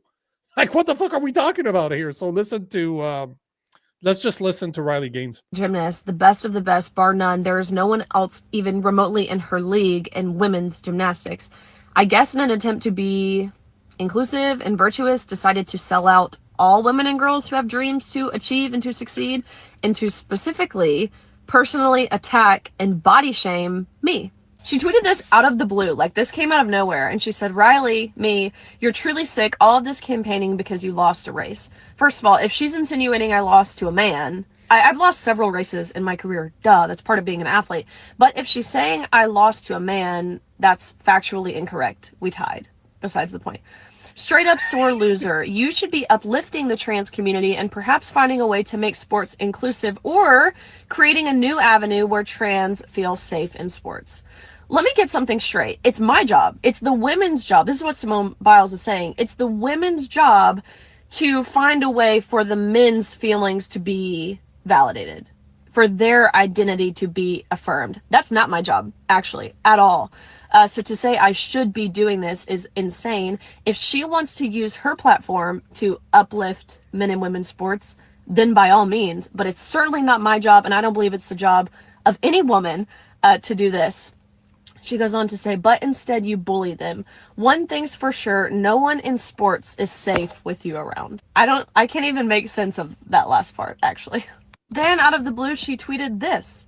Bully someone your own size, which would ironically be a male, which is hilarious, really for two reasons. Number one, she's acknowledging there are differences, like physiological, biological differences between men and women in saying this. Secondly, I'm 5'5", which might seem like a giant to someone who's like 4'7", 4'8", but I'm pretty standard size for a woman. I guess like relatively muscular, right? Being an athlete, I would imagine Simone would understand that, but I weigh like 135 pounds, 5'5", of pretty much pure muscle.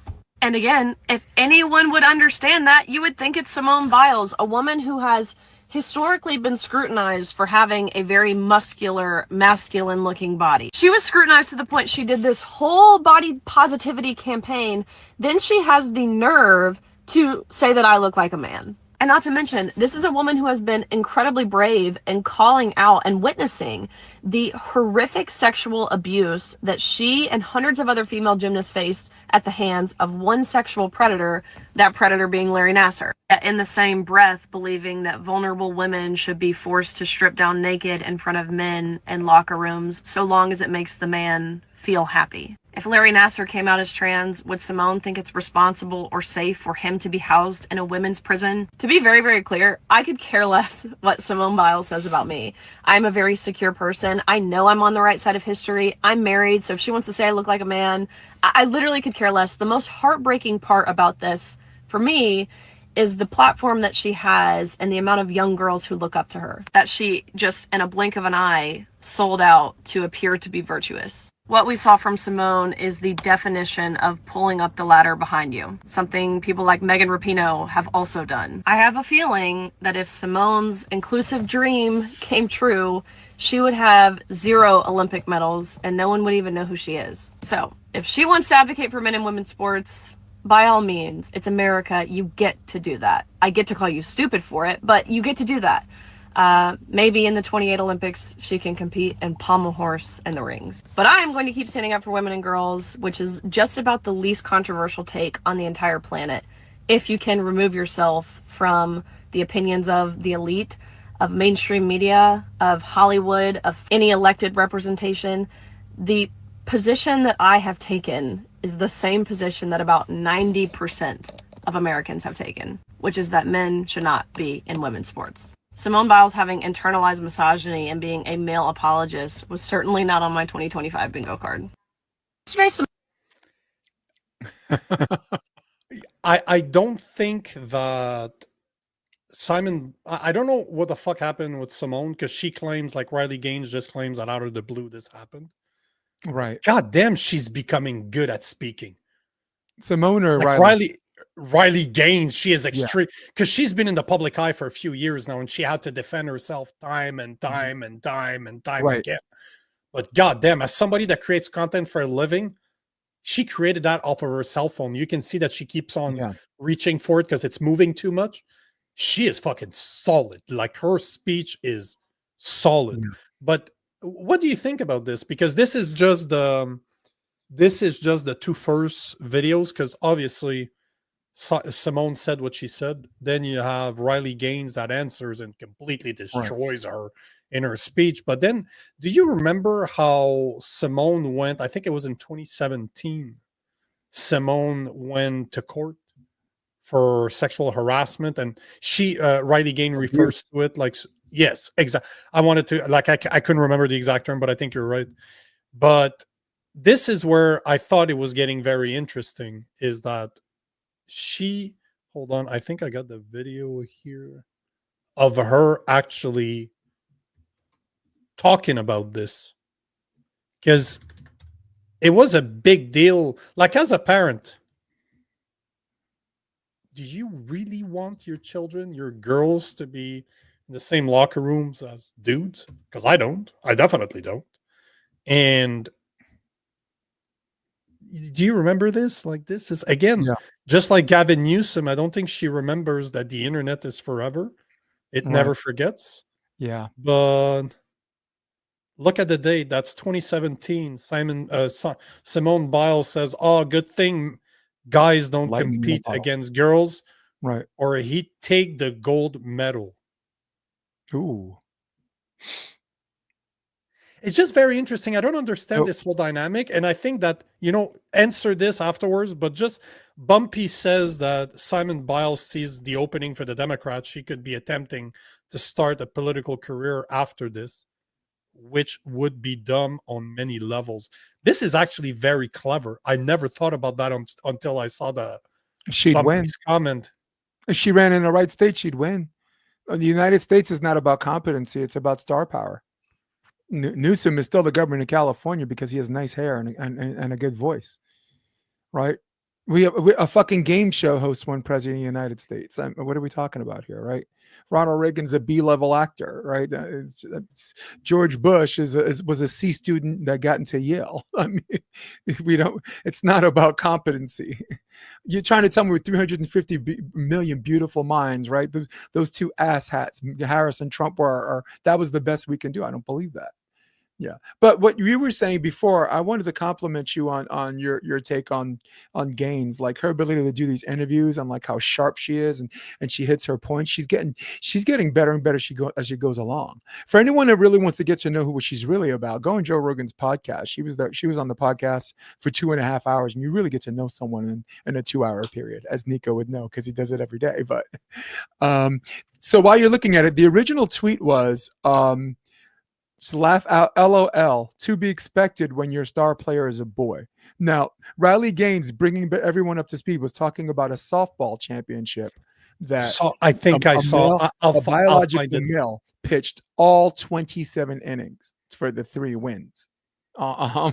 And again, this is a testament of what happens when you have highly capable elite male athletes playing in female sports. Leah Thomas, right? Same thing, right? I guess I want you to picture LeBron James having a sex change and then going through all of the hormone, replacement and all that stuff and trying to become a woman. He's still going to be some version of LeBron James, and he's going to score 200 points a game and break every single record in the WNBA. So Nico and I both agree that trans people should have the same rights. They should be able to do whatever they want. But there is a specific acute objection we have when it comes to biological men being in women's sports. Sports, bathrooms. Well, I'm not even worried about everyone acts like the bathroom thing. You got a fucking straight white male problem that we even talk about trans. Trans are not looking for the nearest bathroom and say, I can't wait to pull out a meaty dick, and show these people who I really am. I mean, but But sports is big because everyone's like, oh, it's just a small crowd. I'm like, no, it's not a small crowd. It's thousands of competitors, right? That worked all their lives. And this one person out competing thousands of people, you know? This Think is the about, post you were talking right. about, right? Yeah. Think about this as you can read the post. And sorry, interrupt me. Sorry, buddy. Oh, no. Go for it, Yeah. man. I'm No, just but I looking want at you the to post think because I about think that's the one you're talking about. Yeah, think about this. Like, Caitlyn Jenner, his first year as a woman, gets Time Magazine's Woman of the Year, right? That never even. Not, I mean, beat all of y'all, beat every bitch in the United States. He's better than all of y'all. Time Magazine's Woman of the Year. That's a satirical perspective, and I want you to think about all of the women that were worthy of that. So it's a small category, but not if you're one person is out competing thousands. You know. Yeah. So, but that was her tweet, right? What did the tweet say? Of course, it's the. I think she was referring to because I'm trying to see if she posted it multiple times, but that's the softball only champion time. pitched all 9 innings, all 27 innings. Where is the damn post? Oh, there you go. I just wanted to make sure. No, see, all she. Oh, there you go. That's probably Riley Gaines. Another state championship hijacked by a team with a boy. Marissa pitched 27 shutout innings to lead Champlain Park to a 6-0 win in the Minnesota Girls State Softball Championship. Yeah. So I don't know which post. Maybe it's this one. That was it. And of course, she tagged Timmy Tampon in the actual post. Of course, she did. Timmy Tampon. Fucking Timmy Tampon. No, but I was just trying to figure out why Simone Biles went scorched earth on multiple tweets. Like I would have thought that you know that Riley Gaines said something that was so inflammatory to trigger that, but I didn't think the original tweet, which I'm glad you found, was. I thought it was it was her poking fun at it, but I didn't think it was terribly inflammatory. It definitely doesn't sound that bad to me, man. Well, yeah, because she's making it sound like Riley Gaines feels that way about all transgender people when historically, if Simone Biles did her homework, Riley Gaines has only been on this specific item. And for Riley and for Simone to call her a loser, or like a sore loser for losing, let me tell you something. Swimming is a meritocracy sport, all right? Whoever gets across the finish line wins. Simone Biles and her profession, it's 5 people behind a panel that scores the best out of the best out of 10 points. So her sport is more subjective, right? Than Riley Gaines is. So that's not fair. That's that's like me getting an A for an acting performance for an acting class, right? And it's supposed to be the same A as someone who took a fucking biophysics class, right? But right? That guy passed the midterm and final. They had to give him an A. Me, some fucking idiot liberal professor felt sorry for me and gave me an A. I just don't understand why she would even get involved. I don't understand why she would even get involved, especially knowing that she has past comments in the past where she will be the first one to admit that men would completely destroy her in her sport. Right. Like, why would you even engage, especially not with somebody like Riley Gaines that has gained all her fame because she stood up to a dude stealing her medal, stealing her victory, because that's what happened. Like, you see Leah Thomas, whatever his real name is, compared to Riley Gaines. Like, Riley Gaines, like, the dude is my height, is like 6'1" or 6'2". Like, fuck off. Like, you have Andrew, the guy has the shape of an Andrew Phelps. Not Andrew, Philip, what's his name? Phelps? What's his first name? It's not Andrew Phelps. Michael Phelps, thank you. So he has the shape, like, they did comparison. He's closer to the body shape of Phelps than Riley Gaines is to him. Like, it doesn't make sense. You see them together, you're like, no. That's not fair. That's just not fair. But I don't understand why Simone Biles had to get involved. Unlike like Bumpy said, she's trying to get back into the public eye. I don't. Why would she do that, right? The only reason why I thought she would do that is because either she felt Riley Gaines' tweet was very inflammatory, which, as far as Riley Gaines' tweets about these things, that wasn't the worst thing you will ever hear. I've heard funnier, and I've heard more bigoted stuff from Riley Gaines, and I use the term bigoted loosely here because I'm bigoted against midgets, right? Everyone has their own right. I'm bigoted against clowns, right? So everyone has their own whatever, but I got to defend Riley Gaines because it's not anti-trans. She's a biological woman and is defended the same way you defend the Second Amendment, right? And the same way you defend free speech as an American or Canadian flesh and blood man is the same way she's defending something she believes in. She's sticking up for women's rights. You can't have one person beat out thousands of women and say that it's not a big deal. And is she taking it personally? Yes. She's been swimming since she was 5. And Nico, I want to a little lesson about elite athletes, because I'm a professional coach, guys. I'm a former college coach, but I'm a pro and juniors coach right now. These kids have been doing this since 8. And then as they get older, the elite crowd turns smaller. So on a national level, like for beach volleyball, which I coach, 16s, when they're 16s tournament for AAUs or whatever, or for nationals, they're looking at the brackets and they see the bracketology. Yep, I know that girl. Yep, I played against that girl since she was 12, right? And then, collegiately gets even smaller. So when, what's her name, Riley saw the bracketology for the NCAAs, she knew everybody except this name. Who the fuck is Thomas? Don't matter. You ever met her? No, I don't know who she is. So you have to appreciate the journey that someone's been going through childhood, giving up boyfriends, giving up social gatherings, giving up traveling everywhere, right? Doesn't have any friends unless her friends play the same sport as her, right? On the road most of the year to make this college dream happen, to have a college scholarship, to do something you love, and maybe be good enough to be in the NCAA tournament. And if God's good to you on a good swimming day, win the NCAA champion, something you worked your entire life for. Right. And if your empathy can't be bisexual, meaning it must work both ways, then I don't know what to fucking tell any of you. They will, the average person has never competed in anything long enough for it to have a real impact on their lives. But they can just today. But just today, there's a picture that showed up. Your phone will show you some pictures you took years and years ago. I got a picture that showed up on my phone from 12 years ago when I was still fighting. I'm 170 pounds. I'm 230 pounds right now. I'm 170 pounds on the picture. Right. I look like a corpse, bro. I'm like, I just finished the weigh-ins. I'm like, I've been on a diet for 2 months. And I'm just like, fuck, people will not understand what that means. So I posted this picture as a story on my Instagram, just say, people ask me if I miss fighting. I'm like, what do you think? And I got one of my old buddies from that time. He's like, I miss it. But I'm like, he's like, I've never looked like this. No. And but Nico, this is what it takes. And I just did it as an amateur.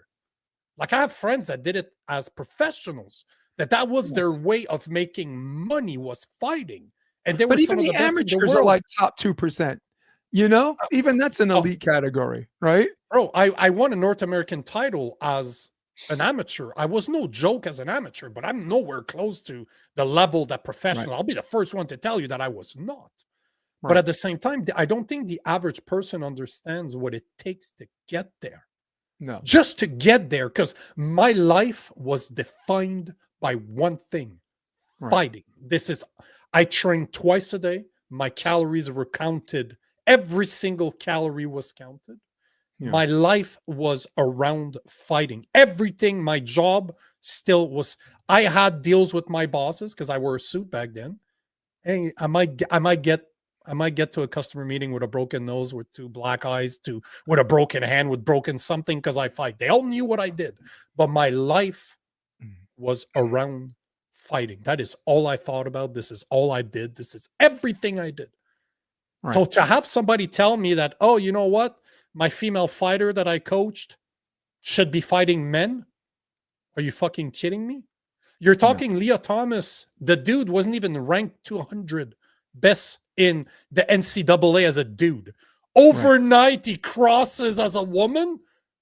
He wins an NCAA championship. That just tells you, if you don't believe there's a difference between both, that tells you. If the best tennis player of all time, the most, like Serena Williams is the equivalent of Simone Biles in tennis.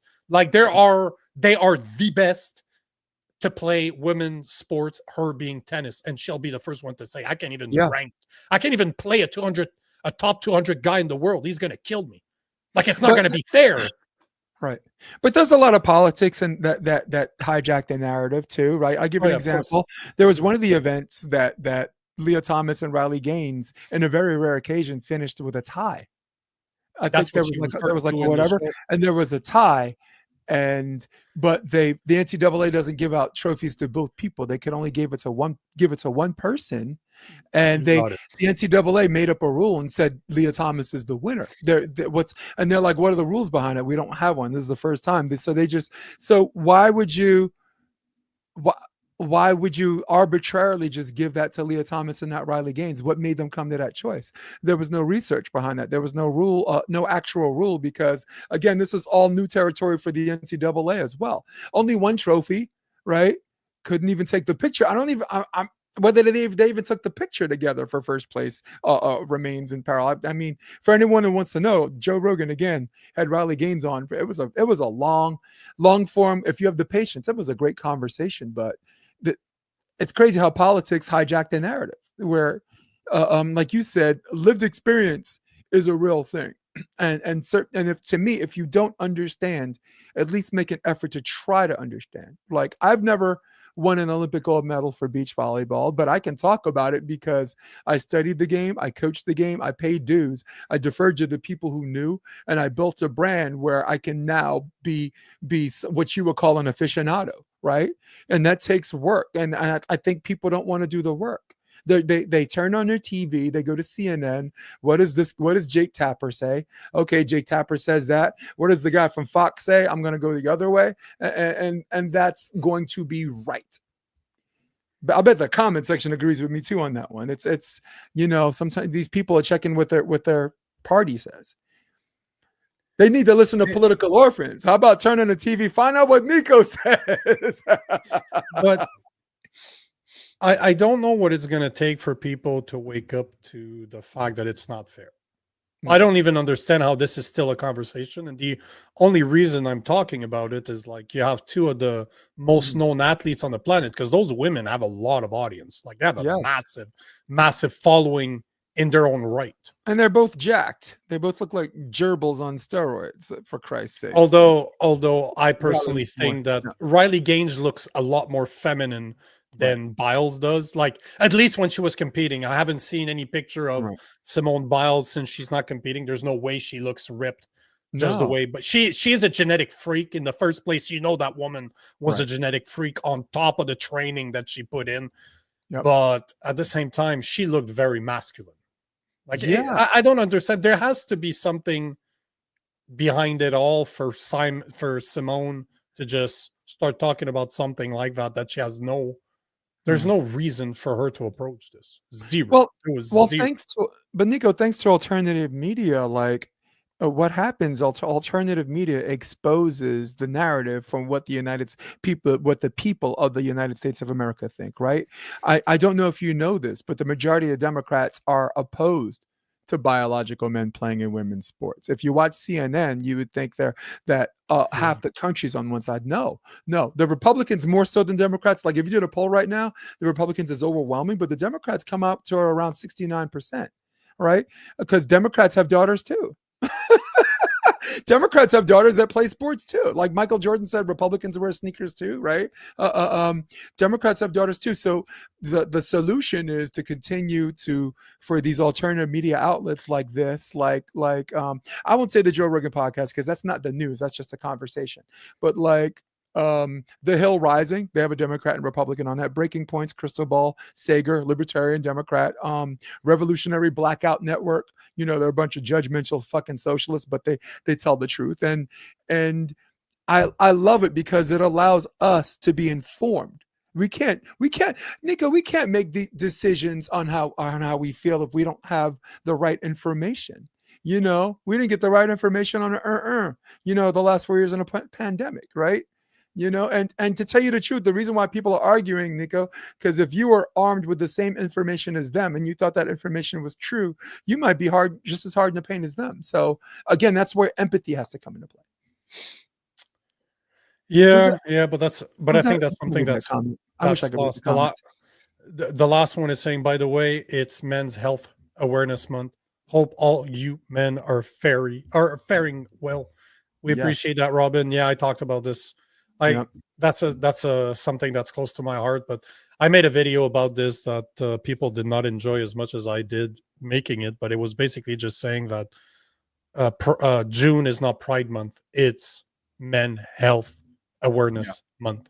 It was before it was Pride, and men's health matters more to me than somebody's sexual preference. Yep, and that's what a libertarian comes out. If you're a Pride Month person, celebrate Pride Month. If you're a man, celebrate men, right? Because for me, look, nobody fucking throws a parade like the gay parade in June, man. But that's just one Sunday. That's not an entire month. Like nobody throws a parade with music and dancing and just having a good time on Fifth Avenue as the New York Pride Parade. Those fucking queens are fierce. You know what I'm saying? And I'm not talking about pulling out a media or like preying on children like Republican narratives. I'm talking about a bunch of people just having a good time celebrating. I go to that every year. Straight. So there's something that just this is the part I don't understand. This type of shit I will never condone. This is all fucking politic bullshit. What's that? But this is something that was just that's just going on X right now. Supposedly that they just raised the trans flag at the Canadian Parliament and all. I'm just gonna play it for like. Would be Marx Carney. Raising the pride flag underneath the indigenous flag, following the land acknowledgement.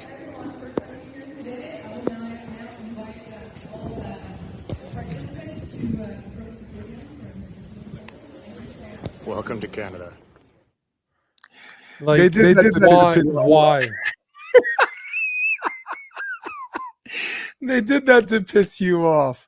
That is equivalent to me showing you the I'm a man video at the end of your podcast. I did that because I just want to see your fuck my life face. The part that blows my mind when you look at this is that it is it's Men's Health Awareness Month. This is what it was. It was that before Bill Clinton changed it to Pride Month back in 1999. Yep. Then you will never see somebody raise a flag like that. Like, can you imagine if, because they have a flag, like they have a flag, it's like gray and green. Imagine if they raised that in front of instead of the trans flag, it would be the fucking end of the world. Everybody would be losing their shit. Why? Yeah. And one of the commenters on my video that I made was, man, it was so funny, but he's like, you know what? It's the same because most people attending Pride are mentally ill.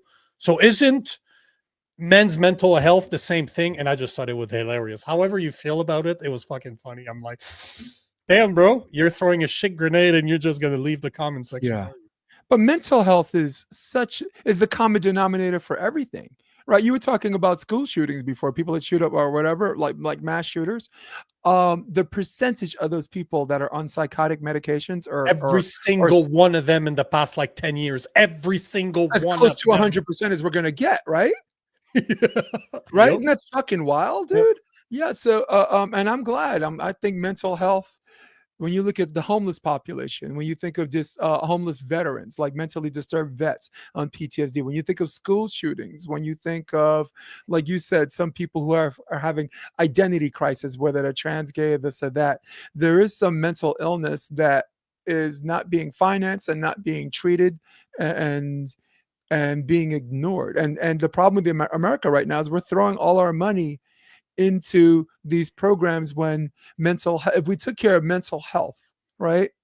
That is the ultimate prevention. You and I always say an ounce of prevention is more than a pound of cure, right? Think of every incident that happened. Think of the Daniel Penny instance, right? That guy was in a mental institution and begged the police, and every time he got arrested, said he needs help. The guy that Daniel Penny choked, the guy said, I need help.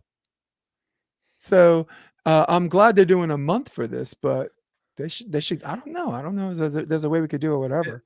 It's been going on since I think it's been recognized almost 30 years. I think it's the 30th year. I think it was 1994 actually, so it would be the 31st year that it's actually getting celebrated. But yet, Bumpy it never gets the recognition that it deserves. Right.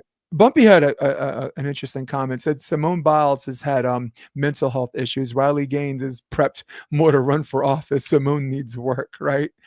And I think he's right in the sense that the things that happened to Simone Biles that allowed her profession to be her escapism, and when that's done, she needs something else, some other outlet, unless she's able to mentally deal with that. Yeah, there's the post right there. I just read the second half of it. The dumb aspect would be the issue in presentation. She left a lot on the ground to be criticized, and Simone Biles has had a mental health issues, and Riley is prepped to run for office. Simone needs work. Riley Gaines is definitely getting into politics. That there's absolutely zero doubt in my mind. She's pretty girl, well spoken, and she's not going to back down. You got to give her that. Like, love her or hate her, that woman was the face of trying to defend women's sports. She was the face. When I've been following this girl before the Joe Rogan podcast. I had heard of her, and even before she went there, I was following her. And this is what really blew her up, is when she went to Joe Rogan's podcast. But man, the evolution, just the way that she's capable of expressing herself now since the Joe Rogan podcast is insane. But that woman is going to be in politics. There's absolutely no fucking doubt. Well, in my mind. It's that she picks something that's her jam. Protecting women's rights is her jam. And I think we need to have more women like that. And do you remember I complained when we were talking about like abortion or women's rights or trans women's in sports? And all of the conversations have been nothing but a room full of men. We finally have a woman out there who put herself on Front Street to have opinions and activism on this. And I think she deserves to be heard. And I think we need to have more women, whether you agree with Gaines or not. Like Simone Biles, I thought that was ridiculous, but how about have them on a podcast one at a time? I don't think their decorum and their mannerism won't allow that conversation to take place. You know what I'm saying? They won't talk over each other. They won't disrespect each other. I think having a couple of women, if this is truly a women's issue, why we have a room full of men saying, hey, this is what we're going to do about these bitches, right? Right? It's like, like I identify with being black. I don't think like a black issue should be decided by a room full of white men. At least have one black guy in the room. I'd be very curious to see that conversation, because I don't think it would go well. I don't think that's Simone Biles would, just the way she responded to the text, like calling her names from the get-go. Yeah. That she would do that in real life too, but unfortunately it would not do well for Biles. But one's vocal, one's written. Nico, I can type in your comment section, you're a fucking faggot, right? But I can't in good conscience like look in you in your electronic face and say that and feel comfortable saying it. So there's a decorum where you're face to face. You might be right. More civil, right? I hope I'm trying to get my ass whooped by Nico. But I hope you're right. I hope you're right. But I would love to see that conversation.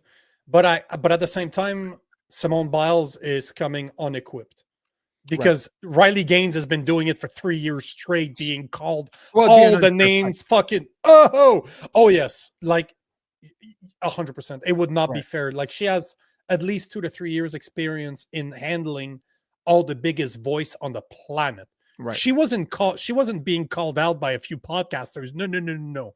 The biggest names in the industry were calling her out, and she was on her show like, okay, let me talk. And she's able to smoke them. Oh no, she it's a conversation I'd like to see though. Sasquatch is saying, thanks for coming on, Jason. Great co-host. Have a good day, everyone. Peace out, Sasquatch. But you know what, bro? I think we'll call it a day. I really appreciate you staying. I got a pack, man. I'm going to Hawaii. Oh, fuck off. You can start. You can continue on saying it. We all fuck you. Fuck you, Jason. Go suck a dick. Go suck a meaty black veiny dick. There you go. You're like, thank you for your service. Yeah, exactly. But thanks for being here, bro. Thanks for joining us. For everybody that's on the show, great to have you on. We always appreciate you being here. Rob was having some issues with his microphone, so we found another Rob, just another bald-headed fuck that joined us, another liberal. But hey, here's Jason. Oh, no, he's not bald, baby. He's look at that Jufro. The black Jufro. I got a Jufro, baby. The black Jufro. Nice. No, but anyone, guys, I'm NY Varsity Sports. If volleyball is your interest, this weekend I'm going to be in Honolulu calling the 18 and under World Championships. So if you want to see some talented female players, go at it. You know, most of the girls are already recruited, so it's I know it came out wrong, but it's a festival. It's going to be 60 teams, and I'm going to be calling center court. I'm the color commentator for that. So that's how old are they? It's 18 and under World Championship. So it's basically a code for Hawaii versus the world. They're gonna, you got the best teams from Cali, you got a good team from Philly, a couple of teams from Florida, maybe one team from Japan, but Hawaii, they're so big on volleyball. They don't need a reason to have a tournament. Volleyball is their reason. It's the only place that sells out every indoor arena for a volleyball event. And it is my honor, duty, and privilege to be there. But Bumpy, I see you, man. Robin, I see you. Sasquatch, good seeing all you guys, and thanks for having me on.